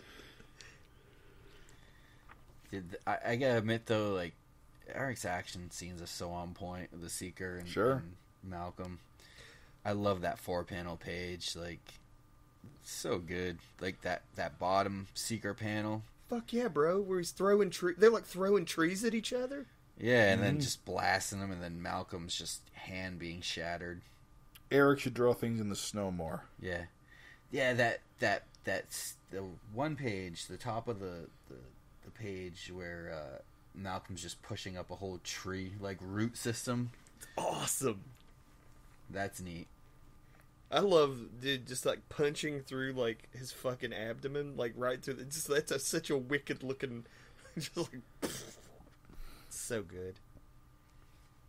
Yeah, this fight was awesome. I don't think I've ever seen like Dragon get so much of his face destroyed. Yeah, that surprised me because of all that stuff with Kerr and his memory. Yeah, how does your... I guess in that situation, most of his brain was destroyed, where Malcolm here only like part of it. Yeah. So he can recover. I gotta wonder what that recovery looks like. Does your like bone grow in first, and then how fast does it grow? Right? Hard to say. No, it's cool. I know that we're super salty and sour about not getting closure on the Seeker, but I mean, at least he did have a super kick-ass fight. Sure, we got at least did some damage. Almost Malcolm's. But that makes it worse for me, man, because he did more damage to Malcolm than any other villain so far. I think, right? Sure. Yeah. And then he's just done. You never know. I'll say... I mean, he could be a cyborg. I mean, it's entirely possible Erik is bait and switching us. Oh, listen, dude. We totally could be like... anything. I mean, that armor could get repurposed or studied by some other guy and turned into something. Like, there's a million ways. I mean, we don't know, like, who Earl works for. And that body's going somewhere. Right. Yeah. I do like the way the puddle of blood and all the little blood splatters all over the snow look. The coloring on this issue was fucking awesome. Yeah. Like, we're talking, like, from the snow to the blood to look at the sky at the hospital. Yeah. I mean, this was just, as far as, like, coloring that goes, sky's a photo. I'm sorry to say. It don't matter, bro. I'm saying there were good choices made. It's still a choice. There's still good choices. You said, like, don't matter, bro. It don't matter, bro. No, I'm just saying there's so many good choices. Like, this is just, I don't know, flip back through that fight sequence. Like, just look how things are lit. It's good. Speaking of the hospital scene, fourth panel, as you can see the photo reference car Right. next to the Erik Larsen car. Right next to it. The big square headlight. Those are those Canadian cars. With the square wheels. I want to say I just appreciate Maxine did surely go back to the blue skirt many a time. Mm-hmm. Yeah. But she's got quite a variety of footwear in this issue. She sure does. I'm just saying, nice attention to detail.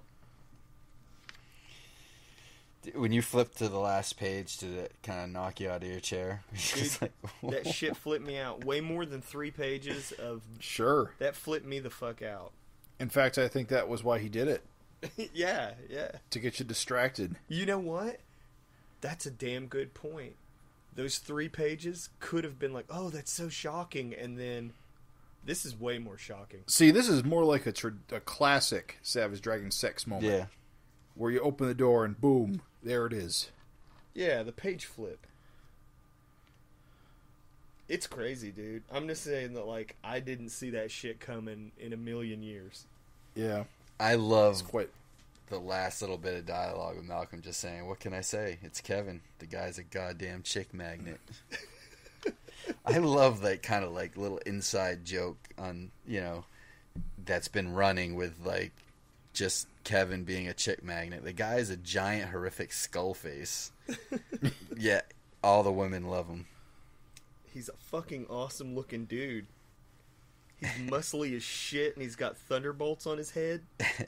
Dude, I tell you, I know I said this before, but I know so many bitches that would be all over Thunderhead. Like, if he was real, I know so many bitches that would be like giving it up in a heartbeat. What? Dude, you don't? You're into bands, like. Because he's got a living skull face, man. I think in real life it would be pretty horrific. I think it might look cool on paper. I think there'd be some chicks that'd be all over that. I'm sure there'd be some weird chicks all over it. Honestly, his all-white eyes would probably be the most off-putting.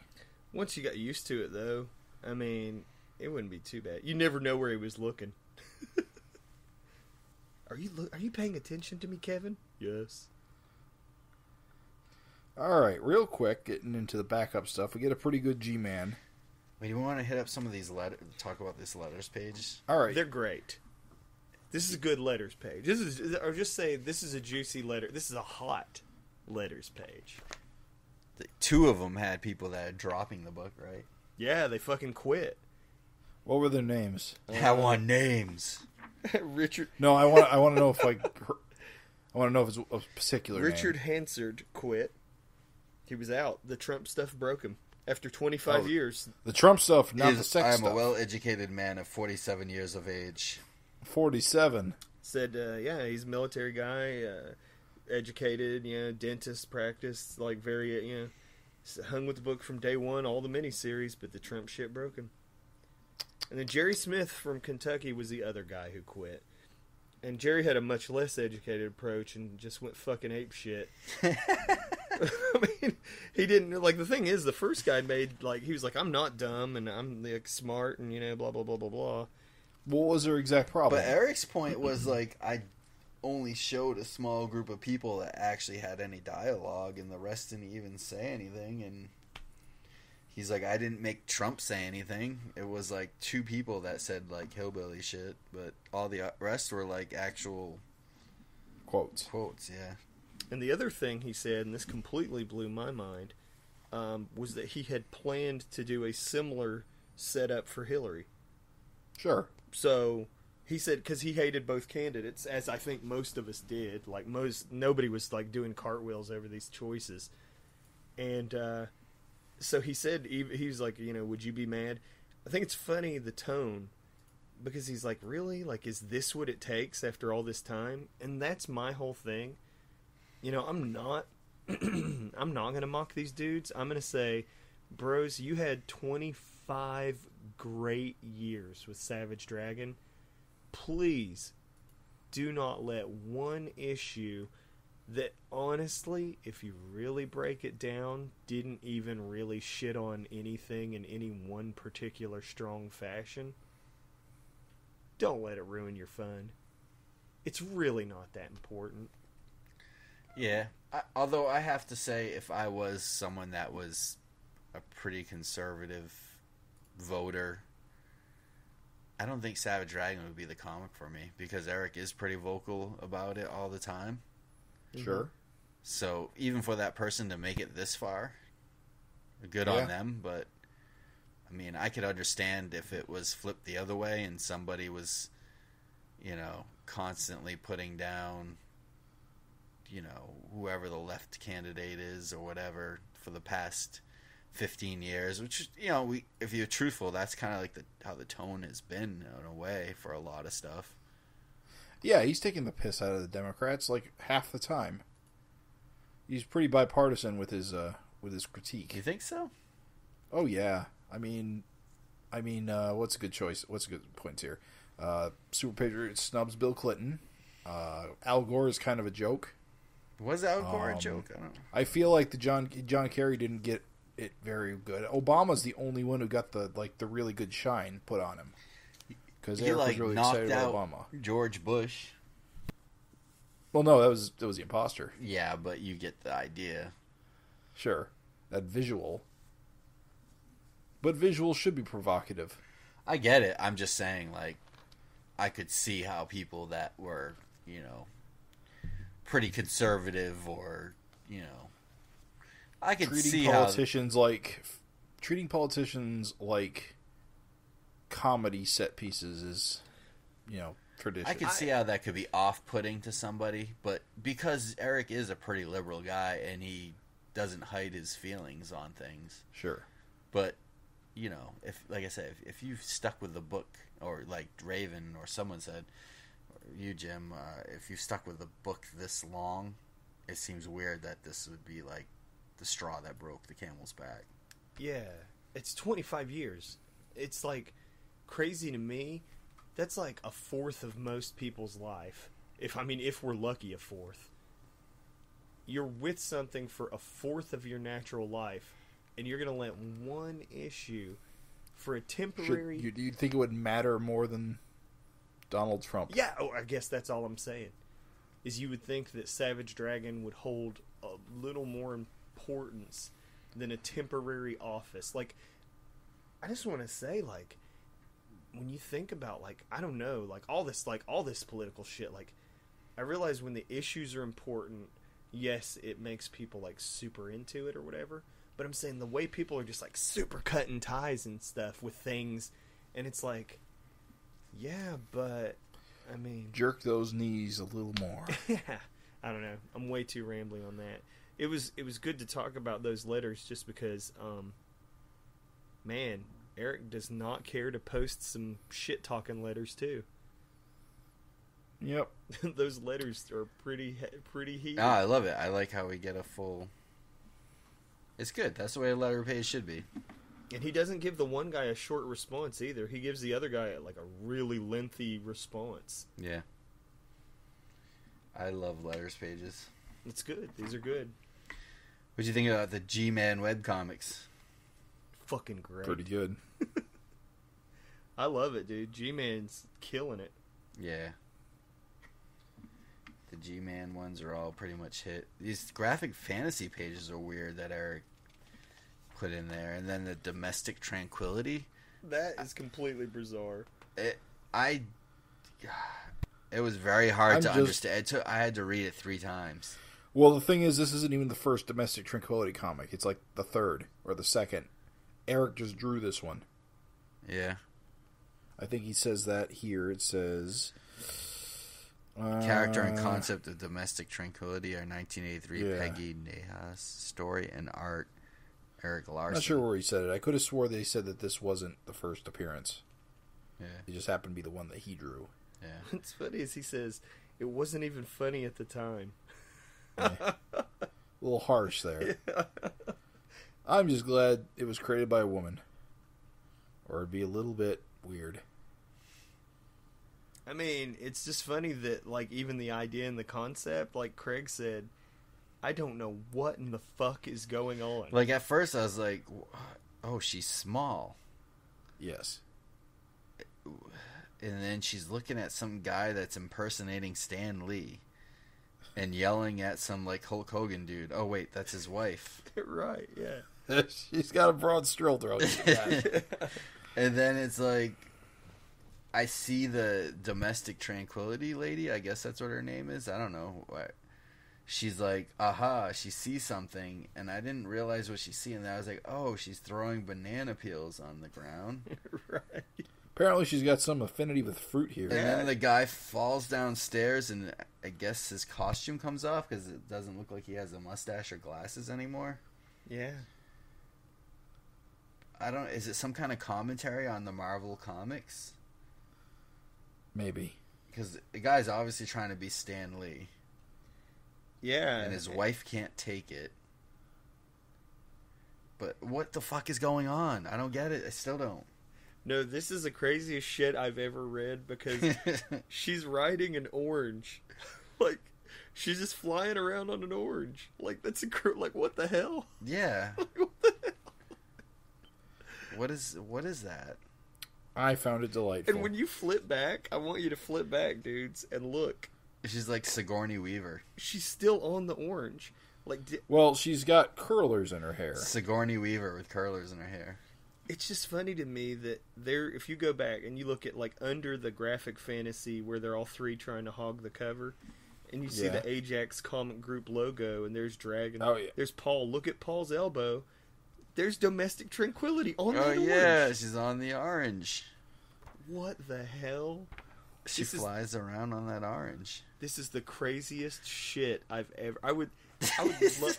It blows... You know what? I'm not even joking. I keep going back to it, but this shit blew my mind harder than those 3 sex pages. She wears bunny slippers, I'm noticing. Craig, you know when you said you didn't understand it, had to read it 3 times? I had to read it 3 times, too. Yeah. I didn't know what the fuck I was reading. I didn't even know she was, like, miniature at first. Me either. Because that, like, third panel, I thought, like, they're, like, facing... I thought they were about to do battle with the Stan Lee guy. Well, it tells you she's a living embodiment of anger and frustration. Look how giant she is. Like I love, like, just how fucking enormous she is on that right page. All that just for her turning her head. And the banana peels thing, just so he goes down the stairs. That's a kooky plan, domestic tranquility. Snip, slip, also, snap, this crackle, would have originally run in black and white, right? Yeah. But then, I don't understand, like, so he falls down the stairs, and then he says, wait a second, how come I'm so short? Where's my hat? What does that mean? He shrunk? How do you... No, he was convinced he was Stan Lee. Falling down the stairs knocked his sense into him. Yeah, but I don't understand I still don't understand the 4th panel. It goes, why can't we blow up the universe and start it over? My lawyers will hear about it. I think he turned into somebody else, but I don't know who. Maybe a DC guy? I'm not familiar with 80s DC editorial references. This is the fucking craziest shit I ever read. Like, I just, my brain hurt trying to understand. See, the very last... Get DC Comics on the phone. Right. It's insane. This is But insane. I don't understand. Clearly somebody says Balderdash in DC editorial. That's your clue. That's my clue. Mm-hmm. You'll have to sleuth it out. It's up to you. Insane. Also, must be somebody tall who wears a hat. You see a modern Erik rendering of domestic tranquility. Like with the little DT on the belt and everything. Sure. Bunny slippers, riding an orange with a broom in her hand.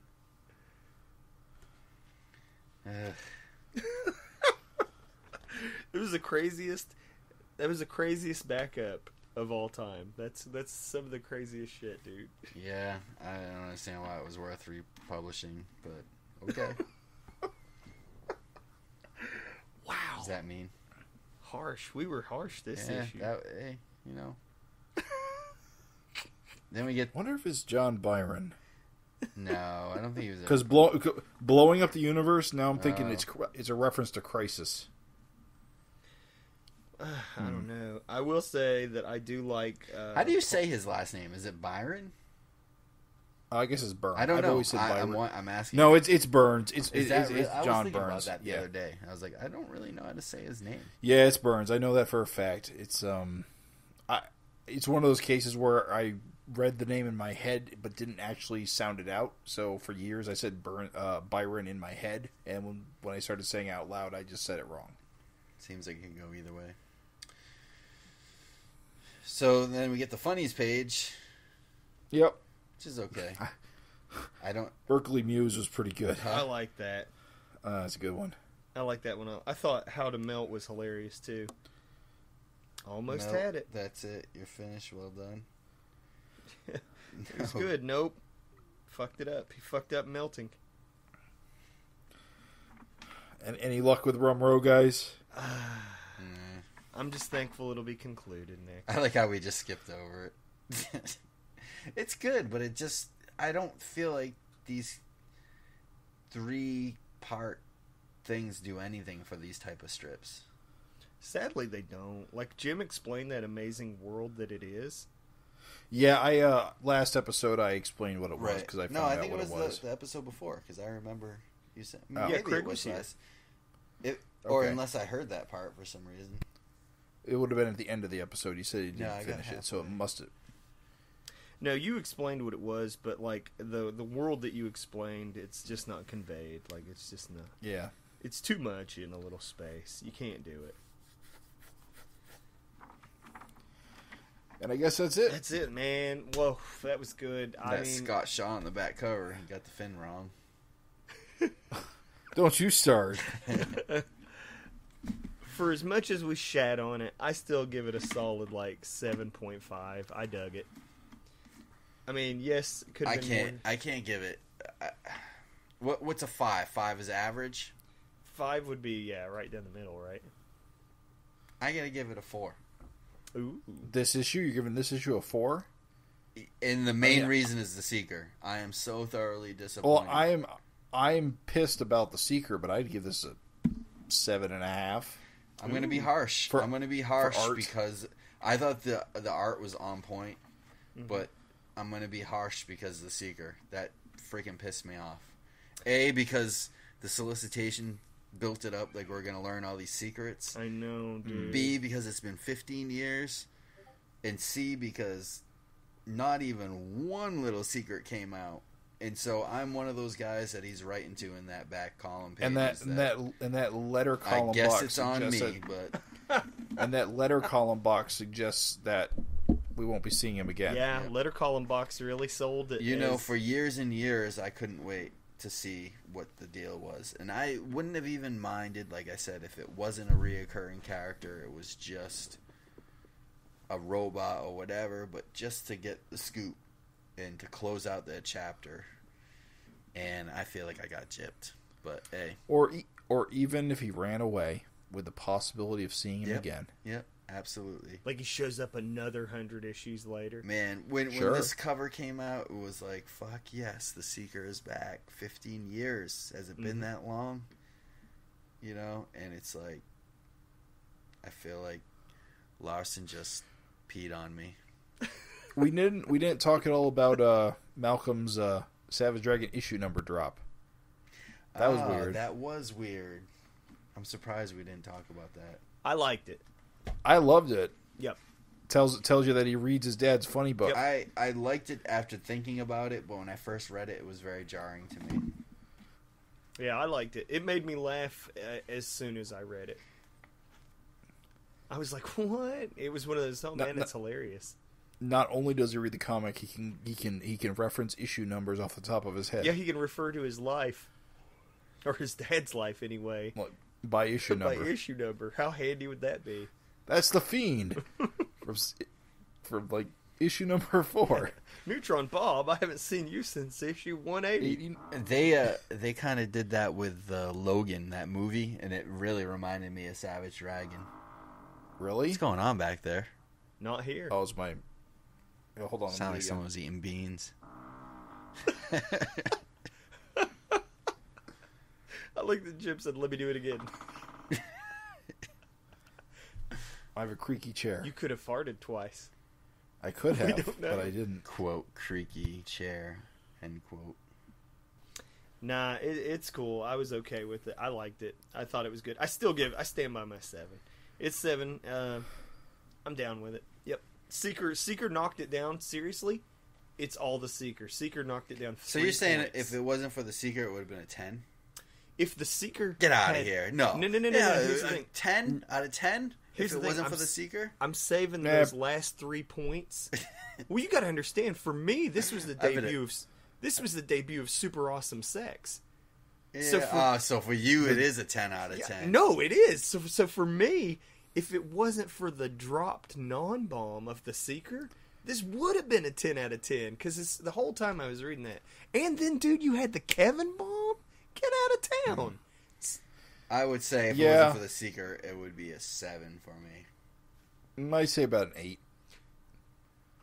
If I had gotten anything like in panel confirmation that he was just some cyberface lackey, that would have been enough for closure. But now there's no closure. There's no secrets. No secrets Just- were revealed. I think when that... Except, I guess the only secret is he's full of blood. Or possibly hydraulic fluid. I mean, it's ambiguous. Yeah. Oh, well. Shall we take a glimpse into the future? We shall. Do it, Raven. Let's take it home, guys. So, Savage Dragon 229, exiled. Malcolm Dragon and his family must come to grips with the reality that they may never go home again. A new home, a new life. 2017 Inkwell Award winner Erik Larsen delivers another smash issue of Savage Dragon. And there you go.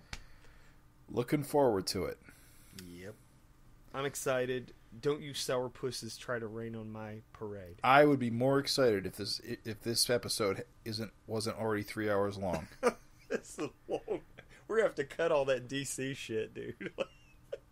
I probably won't cut that much or any. I love it. Blap-a-lorch. So, as always, you guys can email us at savagefincast@gmail.com. We're always looking forward to your comments, suggestions, questions, whatever. We want them all. Find us at our website at savagefincast.com or on the Facebook at the Erik Larsen Savage Dragon fan page. We're always hanging out. You can still check us out. We got our Discord chat server. I think Raven's got a link to it on DragonFan. It is. .net. There's a link on savagedragon.com too. Yep. To the Discord. That's good to know. SavageDragon.com is much, much improved and regularly updated. So please do frequent it. It is a resource to help you stay up on cool new things. It's got a link to the wiki on there Yep. too. Yeah, honestly, if people haven't been back there for a while because it hadn't been really updated much. I mean, the new covers always went up, but that was it. Stefan, I don't know how you say his last name. Kalshid? Urkel. He's done an incredible amount of work on it, and really, the news is great now. They're kind of like blog posts. Mm-hmm. All the comic covers are up, including all the alternate cover, the variants. He's got a bunch of links on it. He's got a link to the wiki is on it, a link to our podcast, Discord, the Dragon Fan, and the Comixology. So it's all like in one spot. And then even on Contact, like if you click on Contact, it's got a link to the Erik Larsen fan group page on Facebook and Erik's Twitter, and so it's all like in one spot. Much And improved. just to re-mention, the Discord, we've been getting a decent amount of chat going on in there, so it isn't a ghost town yet. Nice. We're actually ramping up with more people. So Good. Last time I was on there, I talked to somebody for like 2 sentences, and then the guy just left. I think he didn't like me. I don't think he liked my conversation. Not FINteresting. Your conversations become tiresome. I must leave. That's it. sounds like Schwarzenegger Touch mixed my with monkey. Mr. Miyazaki. All right. All right, guys. Thanks for listening. Thanks so much, everybody. Have a good one. Holy shit, guys. That was a long-ass FINcast, dudes.